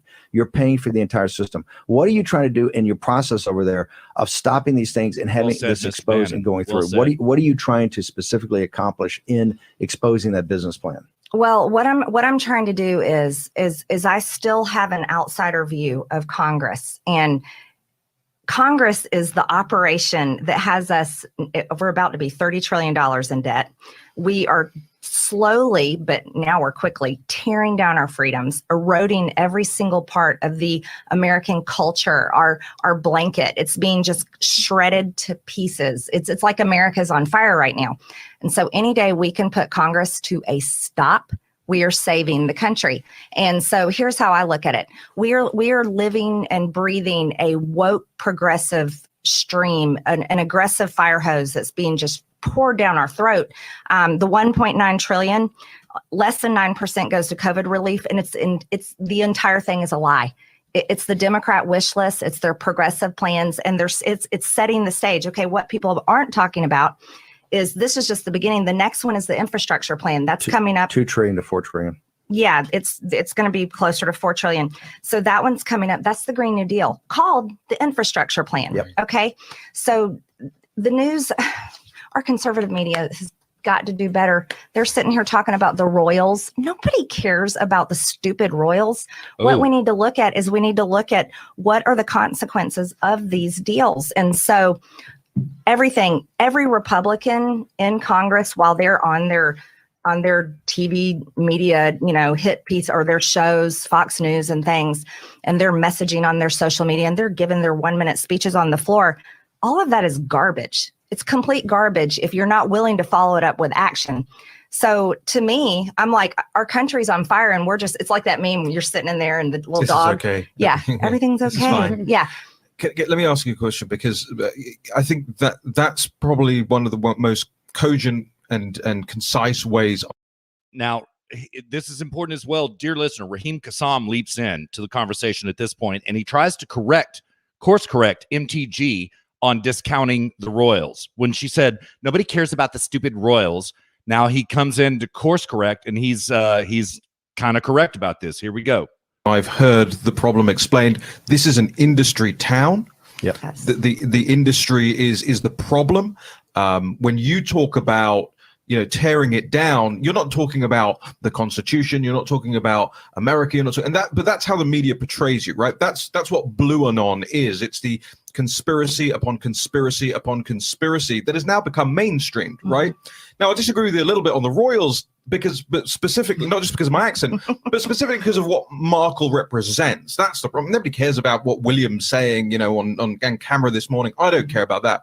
What I care about is that, she is the chief representative of Woketopia right now. She's the chief ambassador from Woketopia right now. But I agree with you totally. And I'd love you to explain a little bit more when you say the conservative media should do better, because I sit here and I tear my hair out looking at conservative media and seeing how they're not going through line by line like you are with the bill, and they're not going through, they're not watching Jen Psaki every day and really piecing out what she's saying and what she means and all of that stuff. Can you expand on that a little bit? Yeah, dear listener, who is watching Jen Psaki every day? Why? The HSP boys have our eyes trained and downrange, and we're on top of it, so you don't have to suffer through it. Here we go. Yeah, because they get blacklisted. So here's the deal. The Fox News, do you ever see me on there? Nope. I never get asked. Well, I wouldn't know. I don't want you. You're not going to be on there. Exactly. Murdoch's not going to put you on there. You know Right. why? Because you're a threat to the system. Right. You're a threat to the system. So every single person that works in Washington, D.C., they are there because they care about getting their livelihood and their existence and everything about their life. That's what they care about. The scary truth, dear listener, the scary truth. She brings it right out into the open and hits the nail on the head. Here we go. difference in me is I don't want to be here. This is what Luke and I refer to as the purples. Dear listener, exactly what Marjorie Taylor Greene, MTG, hashtag MTG is discussing right now. The blob, the uniparty. Here we go. At all. I gave up a awesome life. I'm not kidding you. I gave up an American dream to come into this, what I consider to be a shithole. And whoa, ma'am, you can't call DC a shithole. But she just did on live TV. Dear listener, let's back this up one more again. Let's listen to this one more again. Say it, ma'am. Say it. They are there because they care about getting their livelihood and their existence and everything about their life. That's what they care about. The difference in me is I don't want to be here at all. I gave up a awesome life. I'm not kidding you. I gave up an American dream to come into this, what I consider to be a shithole, and excuse my language, because I'm pissed off, because I'm watching the greatest country in the world be on fire and burning down, and this is going to affect my children and my grandchildren. And so I'm not only am I successful and I know how to accomplish things, I know how to line up. I want to be here at all. Let's back that up one more again, dear listener. One more again. Here we go. I gave up a awesome life. I'm not kidding you. I gave up an American dream to come into this, what I consider to be a shithole, and excuse my language, because I'm pissed off, because I'm watching the greatest country in the world be on fire and burning down, and this is going to affect my children and my grandchildren. And so I'm not only am I successful and I know how to accomplish things, I know how to line up a process, I know how to think outside the box, I understand marketing, I have a degree in marketing, but I'm also a mom, and my family is the most important part of my life. So I'm very much a mama bear in this. And here's the problem. The problem is the political industry, the economy in Washington, D.C. So everything you're saying is like hurting me at my core, because you were my spirit animal right now. Everything you were saying is like, I'm right there with you. And I think I'm just sitting here wondering what is wrong with the Republican Party right now, because I remember when we had control under Obama, we just dug our heels in and stopped, and we're like, we're not going to pass this, we're not going to do this. Why is the Republican Party right now acting like they want to work with the Biden administration, they want to kind of get things done? I just don't understand. Or sweep things under the rug. Yeah, right? What's really going on? Well, it's just like the media. They can't get their press passes to the White House unless they're nice to the Biden administration. If they were telling the truth and putting out the truth, they would be blacklisted. They wouldn't be allowed to go in. Listen to this, dear listener. This is important. And so the Republicans are the same way. They're like, oh, we got to be nice. We got a minute in this segment, but I want you to go back to the COVID bill. Why was it only you that sat there and forced and said, we got to go through this thing. We have to expose this, because you can't depend upon the Senate. They all say, well, let's the Senate do it. And you're sitting there going, no, you can't depend upon the Senate. We have an obligation to do it now. Why did you get no backup in that? I have some backup. House Freedom Caucus backs me up. And then some allies to Jim Jordan and the crew over there. This is important too, dear listener. All right.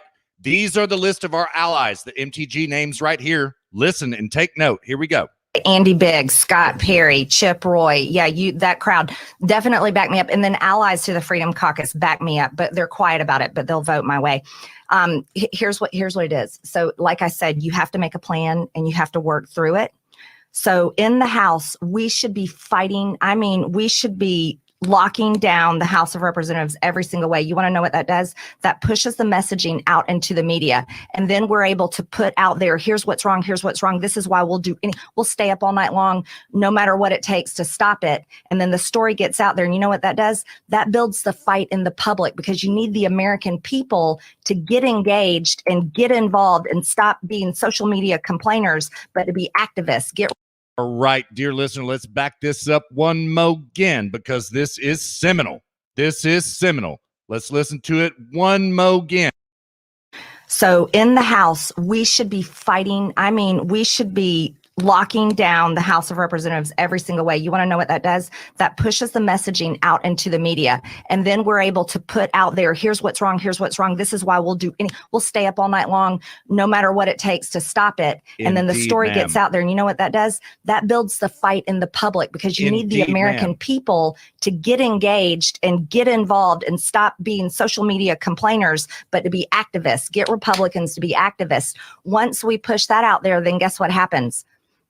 That gives the Republicans in the Senate power. It gives them power to fight back and stop this stuff. And it also puts pressure on those moderate Democrats that are at risk of losing their Senate seats. It puts tons of pressure on them. And then all of a sudden, the whole thing flows together so much better, even though we're in the minority. But nobody seems to comprehend this. They're just afraid they're going to get their hand slapped by Kevin McCarthy and maybe get in trouble, and somebody writes a bad article about them. We're taking a short commercial break.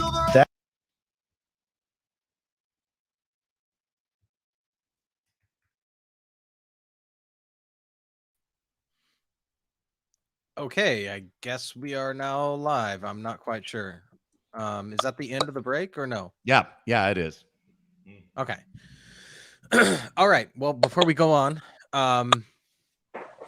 yeah, if you want to donate to the show, do it at zerogravitymedia.locals.com. You can find our audio, SoundCloud, Stitcher, iTunes, and tune in by searching Zero Gravity Media. You can find us on Facebook and Twitter at Zero Gravity Med. You can find me. Okay, I have to first speak to dearest listener. The reason you can't share my shit on Twitter is because that's deliberate. I put my Twitter on lockdown. I don't get on Twitter. I deleted it off my phone. I don't give a shit about Twitter. It's not personal, dearest listener. It's not personal. It has nothing to do with you. Yeah. I don't care about. I don't care. Yeah. I mean, whatever. Twitter is useless to me at this point. And the moment it becomes useful, it becomes compromised. So, yeah, I don't care. So share on Twitter, but I mean, whatever. Same with Facebook. I'm on Gab. I don't really post anything to Gab. Yeah, I don't know. I'm just doing the show for fun at this point, to be honest with you. I'm not even hardly pushing it on social media anymore. So, because I think it's just a waste of time by and large. And I don't get on Facebook anymore. I think I can't stand Facebook. I can't stand the people on it. They're mostly morons. Yeah. Dishonest, waste of time, unproductive. I just can't do it. This is my little outlet each week. And then beyond that, I return to my life and, work on other products and things that I'm working on. So, yeah.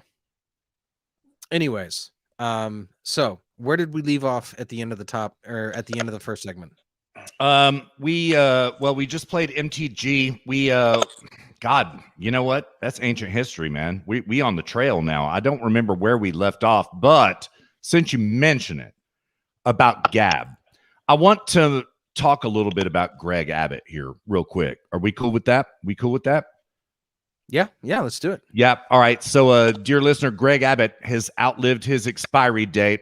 It's time to get rid of his ass, right? I liked him for the longest time, but he came out and virtue signaled this week against Gab, calling it an anti-Semitic platform, saying that there is no room for Gab in Texas. While he has a Gab account himself, while the Texas Republicans have a Gab account themselves, right? I've got a piece here. It is from American Greatness. I'm going to take it from the lead. It goes thus. Texas Governor Greg Abbott declared war on anti-Semitism this week, tying Gab, a free speech-centric social media network, to the issue. Quote, anti-Semitic platforms like Gab have no place in Texas and certainly do not represent Texas values, end quote. He said, flanked by Republican state representatives Craig Goldman and Phil King in a video released Wednesday. With the American, Israeli, and Texas flags looming in the background, Abbott pledged to support legislation introduced by Goldman and King aimed at, quote, fighting anti-Semitism. At first glance, Abbott's intentions may seem sincere, but the move is misguided and frankly stupid. The Republican Party of Texas has had an official Gab count since January of 2021, as we all did, dear listener. We all went to Gab because we got thrown off Twitter. Therefore, the governor connected his own party and every Republican voter on Gab to anti-Semitism. And that is exactly correct. The piece goes on to detail strategies against Governor Greg Abbott. Dear listener, I'm putting my horse in front of Lieutenant Colonel Allen West to run to primary Abbott for the governor of Texas. Now, that's a shame because I would like for him to run for Ted Cruz's seat, honestly. But we've got a deep bench in Texas. We've got a deep bench. We're blessed by this. We've got a deep bench. Governor Greg Abbott, assuming that he doesn't get primaried, is going to be running against Beto O'Rourke. You set your watch to it, and there is a danger that he loses that election. Okay, this is in 2022. Yeah, it's in 2022. I mean, as long as the election process integrity process is kept in place, then we're good to go. But I don't know, man. I'm pretty black-pilled about everything. Oh, whoa. Excuse me, pill of colored about everything. So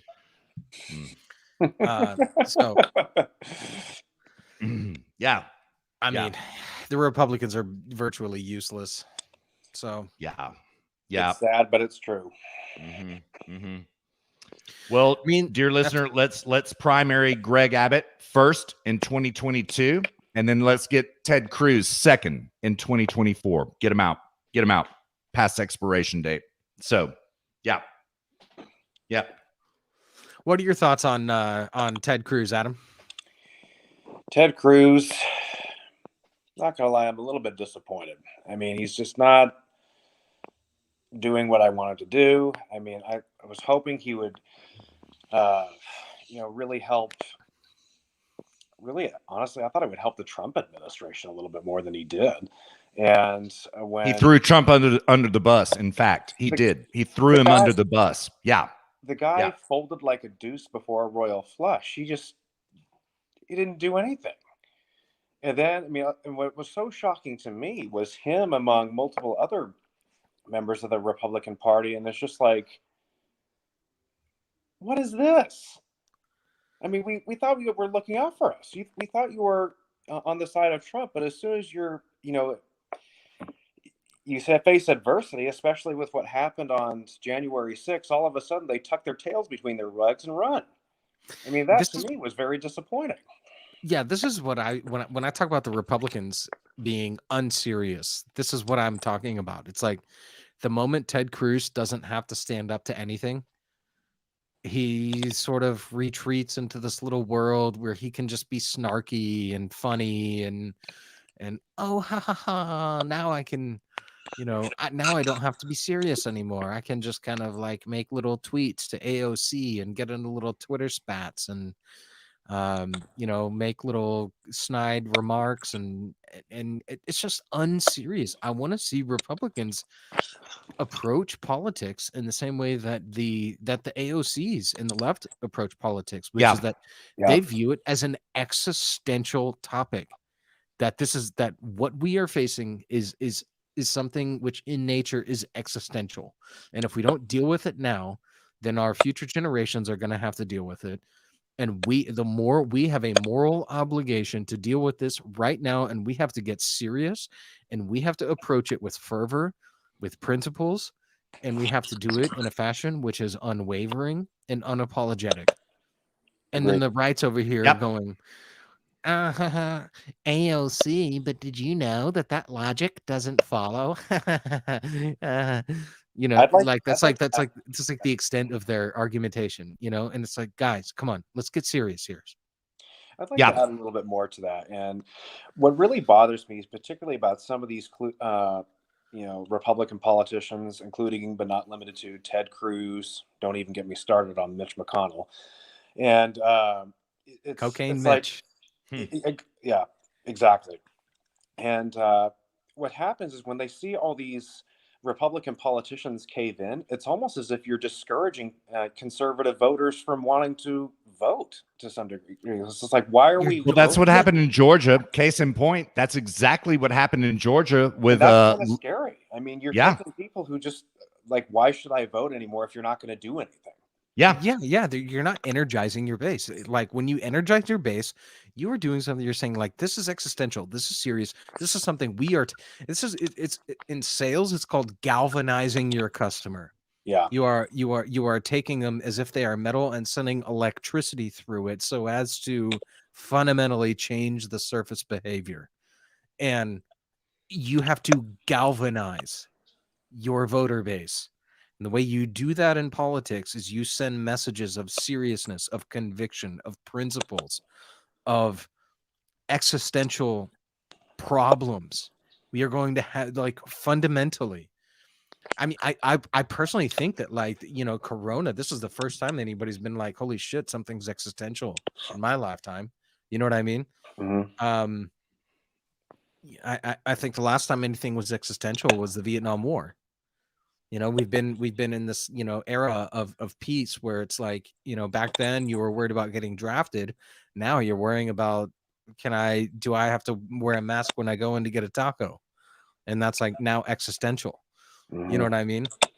My, you know, existential taco purchasing ability is like, this is how good life has become. And then the right is just on their heels, where the left is like, just like all engines, all cylinders pumping, yeah, you know, maxing out the RPMs, and the right's over here just on cruise control, you know.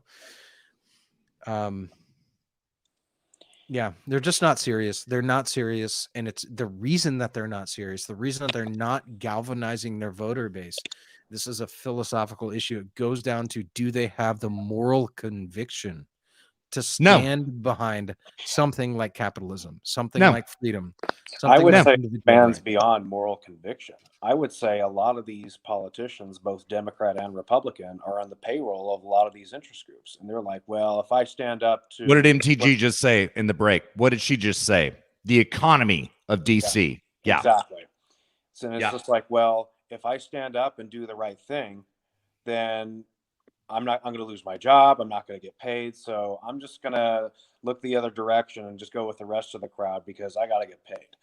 And it's really just goes back to what what's her face said during the break, and that is Washington D.C. is a business. They have their own business model. They're serving themselves, and this is why. Yeah, this is why Louis Gohmert. This is why they want to ban people from sleeping in their offices, like Louis Gohmert. Yeah, it is. Yep. Mm-hmm. This is because Louis. Adam, do you know who Louis Gohmert is? Let me Google it really quick. Okay, so well, you probably can't spell his name. It's Goehmert. Goehmert. Goehmert. Yeah. Goehmert.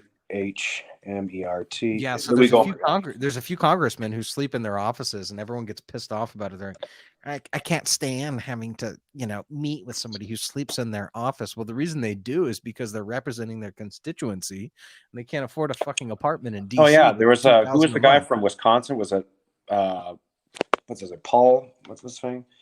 Paul Ryan. Paul Ryan. Yeah, I remember he was being interviewed on 60 Minutes years ago. And he says, yeah, I brought a cot to my office and just slept in my office in DC because it's super expensive to get an apartment or condo. Okay, that is a bold-faced lie. But okay, I don't doubt you, Adam. But that's a bold-faced lie. Yeah. Well, that's what. Yeah. That's what he said. That's what Paul Ryan said. Yeah. That's what Russ is saying. That what Paul Ryan said is a bold-faced lie. Yeah. Not what you said, Adam. Yeah. Yeah. Mm-hmm. Yeah. Yeah, I mean, but this is they're trying to get that banned because they want to get these people ensnared into the economy of DC, right? Yeah. Yeah. I think it would be really funny if like maybe Louis Gohmert like, you know, huddled up with the homeless people, like you know, started like hanging out in the homeless shelters, like, yeah, you know, I'm a congressman, but I can't afford to live here. And I would love to put him somewhere some of the places that I've seen here in Fresno. Following event happened. True story. Wow. So, you know, I'm right in the middle of helping a client, and our front office has a window that looks at the street. And occasionally we have homeless people walking to and from. there was a half-naked homeless guy walking in front of our office as I was helping a client one time. And I think, what if we were to put a client with all these, or not a client, a congressperson with all these half-naked homeless people in the corner? That would be like, I wonder if how they would react to that. Yeah, that would be hilarious. Yeah. Yeah. Yeah. Yeah. So yeah, I don't know. I mean, Republicans, they need to get serious. They need to get principled. If they want to galvanize the voter base and you know, the AOC, you know, call AOC stupid, call her dumb, call her whatever you want. Well, she pooned Ted Cruz. Yeah, she pooned Ted Cruz on the freeze, right? Yeah. She pooned him, absolutely pooned him, right? And dear listener, okay, let's face it. Okay, what's going on with Greg Abbott is that he handled the freeze terribly. And then when he tried to act like he handled the freeze correctly, asked the wrong questions of ERCOT, didn't get down to the business of how in the hell did we get here in the first place. Luke and I have already covered it in these hallowed halls, I believe in episode number 117. Okay, same thing with Ted Cruz. What's Ted Cruz doing? While AOC goes and fundraises in Houston, what's he doing? While Beto O'Rourke sets up call centers to check on the elderly in Texas to make sure that they're okay and they have food and water. What does Ted Cruz do? He goes to Cancun. He goes to Cancun. Now, I don't begrudge the man, right? But that is an unforced error. And also, dear listener, it is a voting issue now because I still, everywhere I go in Texas, people are still talking about that. They're madder than hell. But you know, the old ladies who got those calls from that Beto call center are probably like, God damn it, Beto, you interrupted our mahjong game. Maybe. I don't know, Luke. People were freezing to death, man. It was dire. Yeah, but you know, you can still play mahjong if you're in an old folks' home. I mean, the little things aren't frozen, you know? Like yeah. Toss them across the table. Yeah. Now, nursing homes, resting homes, they stayed powered, right? So that's who Beto was calling and virtue signaling, was people in nursing homes. Okay, that's fine. It's something. It's a hell of a lot more than Ted Cruz did. So, yeah. Dan John says, Beto was only helping because the ice prevented him from skateboarding. But he could ice board Dan Johns, so or snowboard. Yeah. Not like there's any mountains in Texas, but you could try. I will say I did see a lot of people around here driving people on skateboards with the trucks and wheels taken off, just sliding around. It was pretty funny. Y'all want to know something? My sister told me about there were people towing people on skis down Texas Avenue. Really? No way. Yeah. I don't doubt it. I don't doubt it. Yeah, Texas I would do it. Yeah, I don't doubt it. Yep. Dude, scratch your skis up, bro. So yeah. Yeah, dude. I have a funny story about that, man. When I moved to Colorado, that was the first place I went after Texas. I was like, a boy dream of mine was to like move to it's like from the youngest age that I can remember, I wanted to move to Colorado and live in a ski town. I loved the mountains and I loved ski towns, and like that was a dream of mine. So the first chance I got, moved to Telluride, Colorado, got a snowboard, lived in like a really sweet apartment, like up on the mountain, making shit money, of course, but you know, I had a great view and whatnot. And but I didn't know shit about living in the mountains.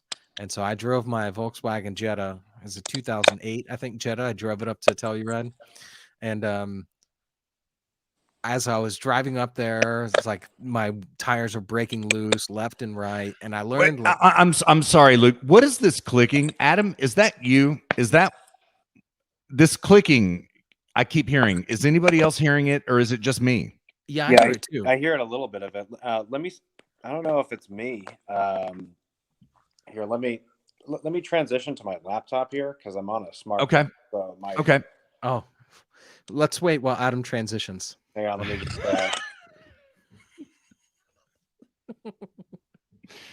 Oh shit! All right, do tell, Luke. Sorry about that. It was Adam. No yeah. Well, yeah. Mm-hmm.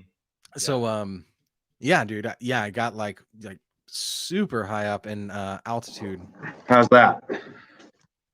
Better. Yeah, the clicking yeah. must have been my cell phone. Okay. Yeah, it was like the clicking from like District 9. Indeed. Sorry about that. This is how It's you all have good. to treat. You must treat the prawns this way if they're to respect you. Yeah.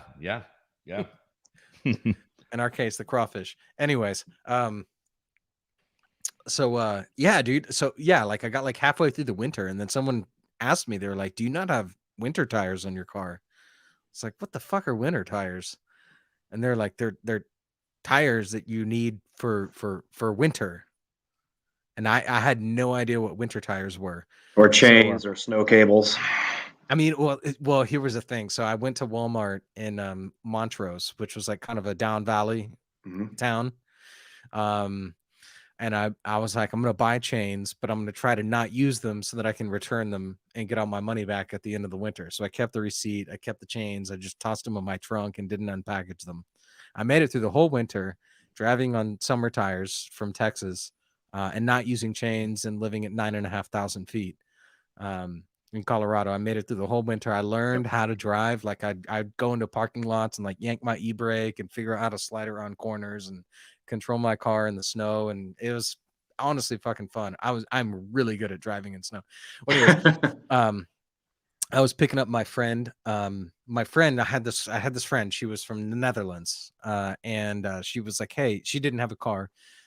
She was working in a hotel there. She's just like, "Hey, would you mind if we go to Montrose Airport and everyone flew in and out of Montrose. Would you mind going to the Montrose Airport and picking up my mom? She's coming to visit me for a couple of weeks." I was like, "Yeah, sure." So we go there, and it's like this gnarly fucking blizzard, whiteout blizzard. So we get there, pick her up, and we're driving back. It's an 1.5-hour drive. It's a really treacherous drive, like on mountainside, like 1,000-foot drop, no guardrail. And they were like, "So do you have chains?" And I was like, "Yeah, but I'm trying not to use them." And they were like, "What kind of winter tires do you have?" And I was like, I don't have winter tires."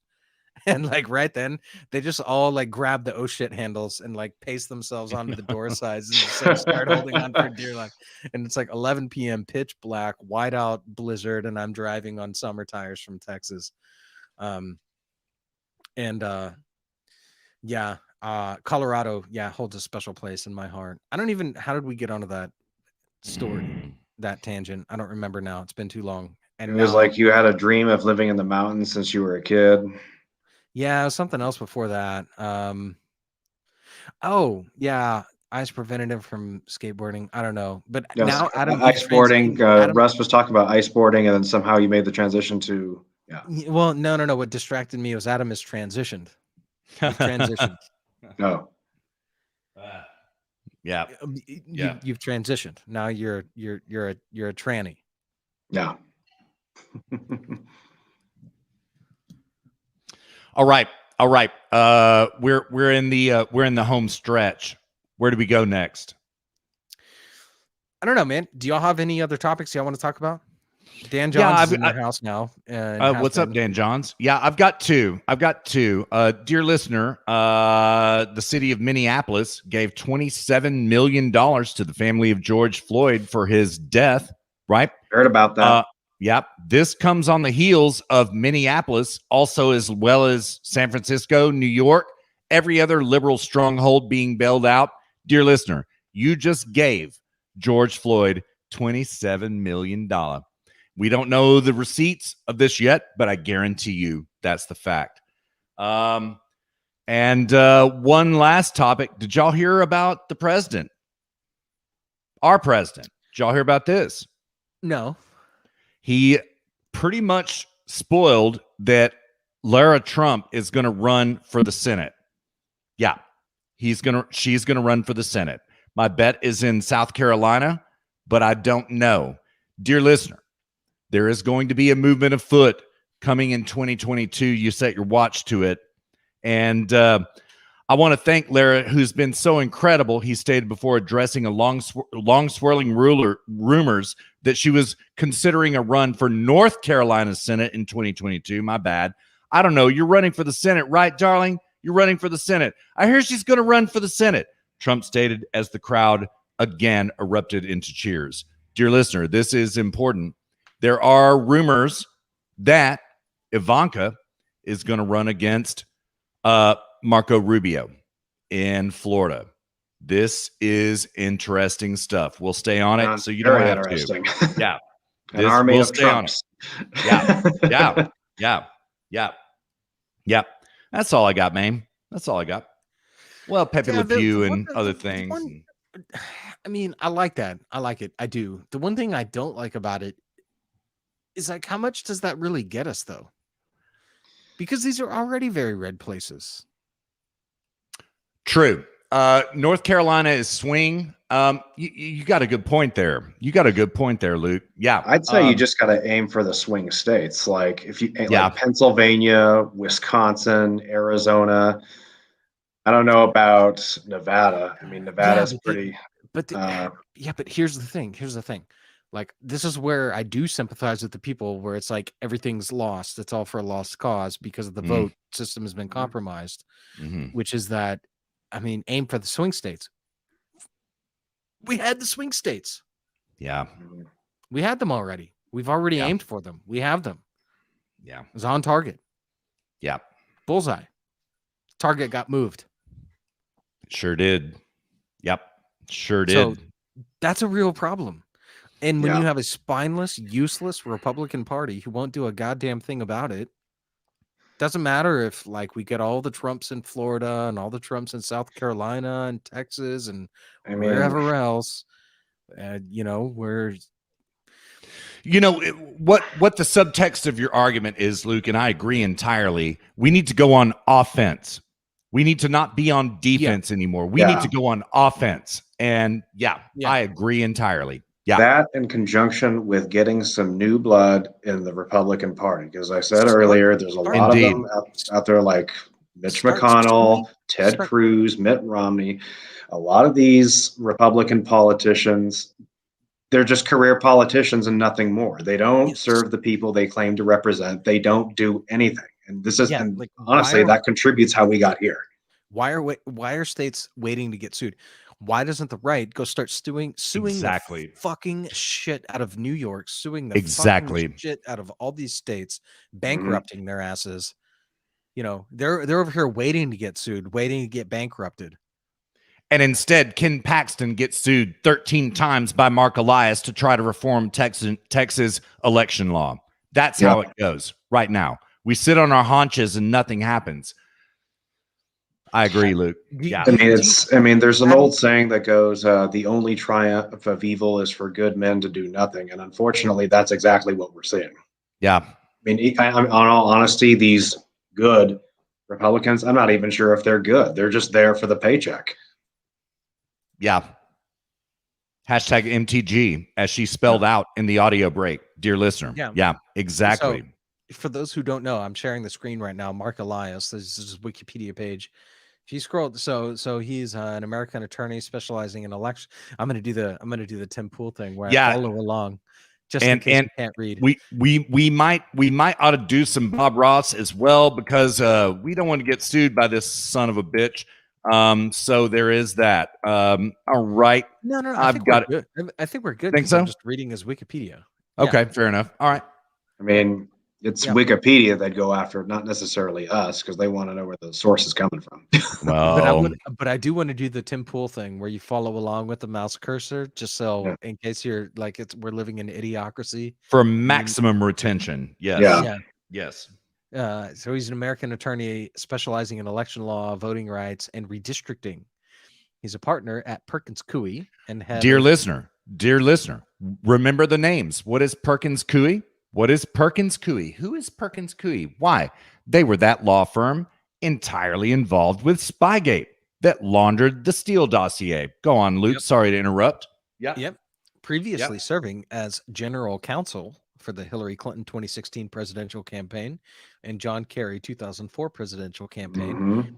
Elias oversaw the state-by-state response to lawsuits filed by the Trump campaign contesting the 2020 election results on behalf of the Biden campaign and the Democrat National Committee. Now, if you scroll down here, to the last line right here. Oh, how convenient. Actually, here we go. I'll back up a little bit. Elias served as the attorney for Dan McCready during the investigation of fraud allegations in the 2018 True story. election of North Carolina's 9th congressional district. In 2019, he became the general counsel for the Kamala Harris 2020 presidential campaign. True story. And what do we have here? Ahead of the 2020 election and amid the coronavirus pandemic, Elias filed dozens of lawsuits to expand voter access.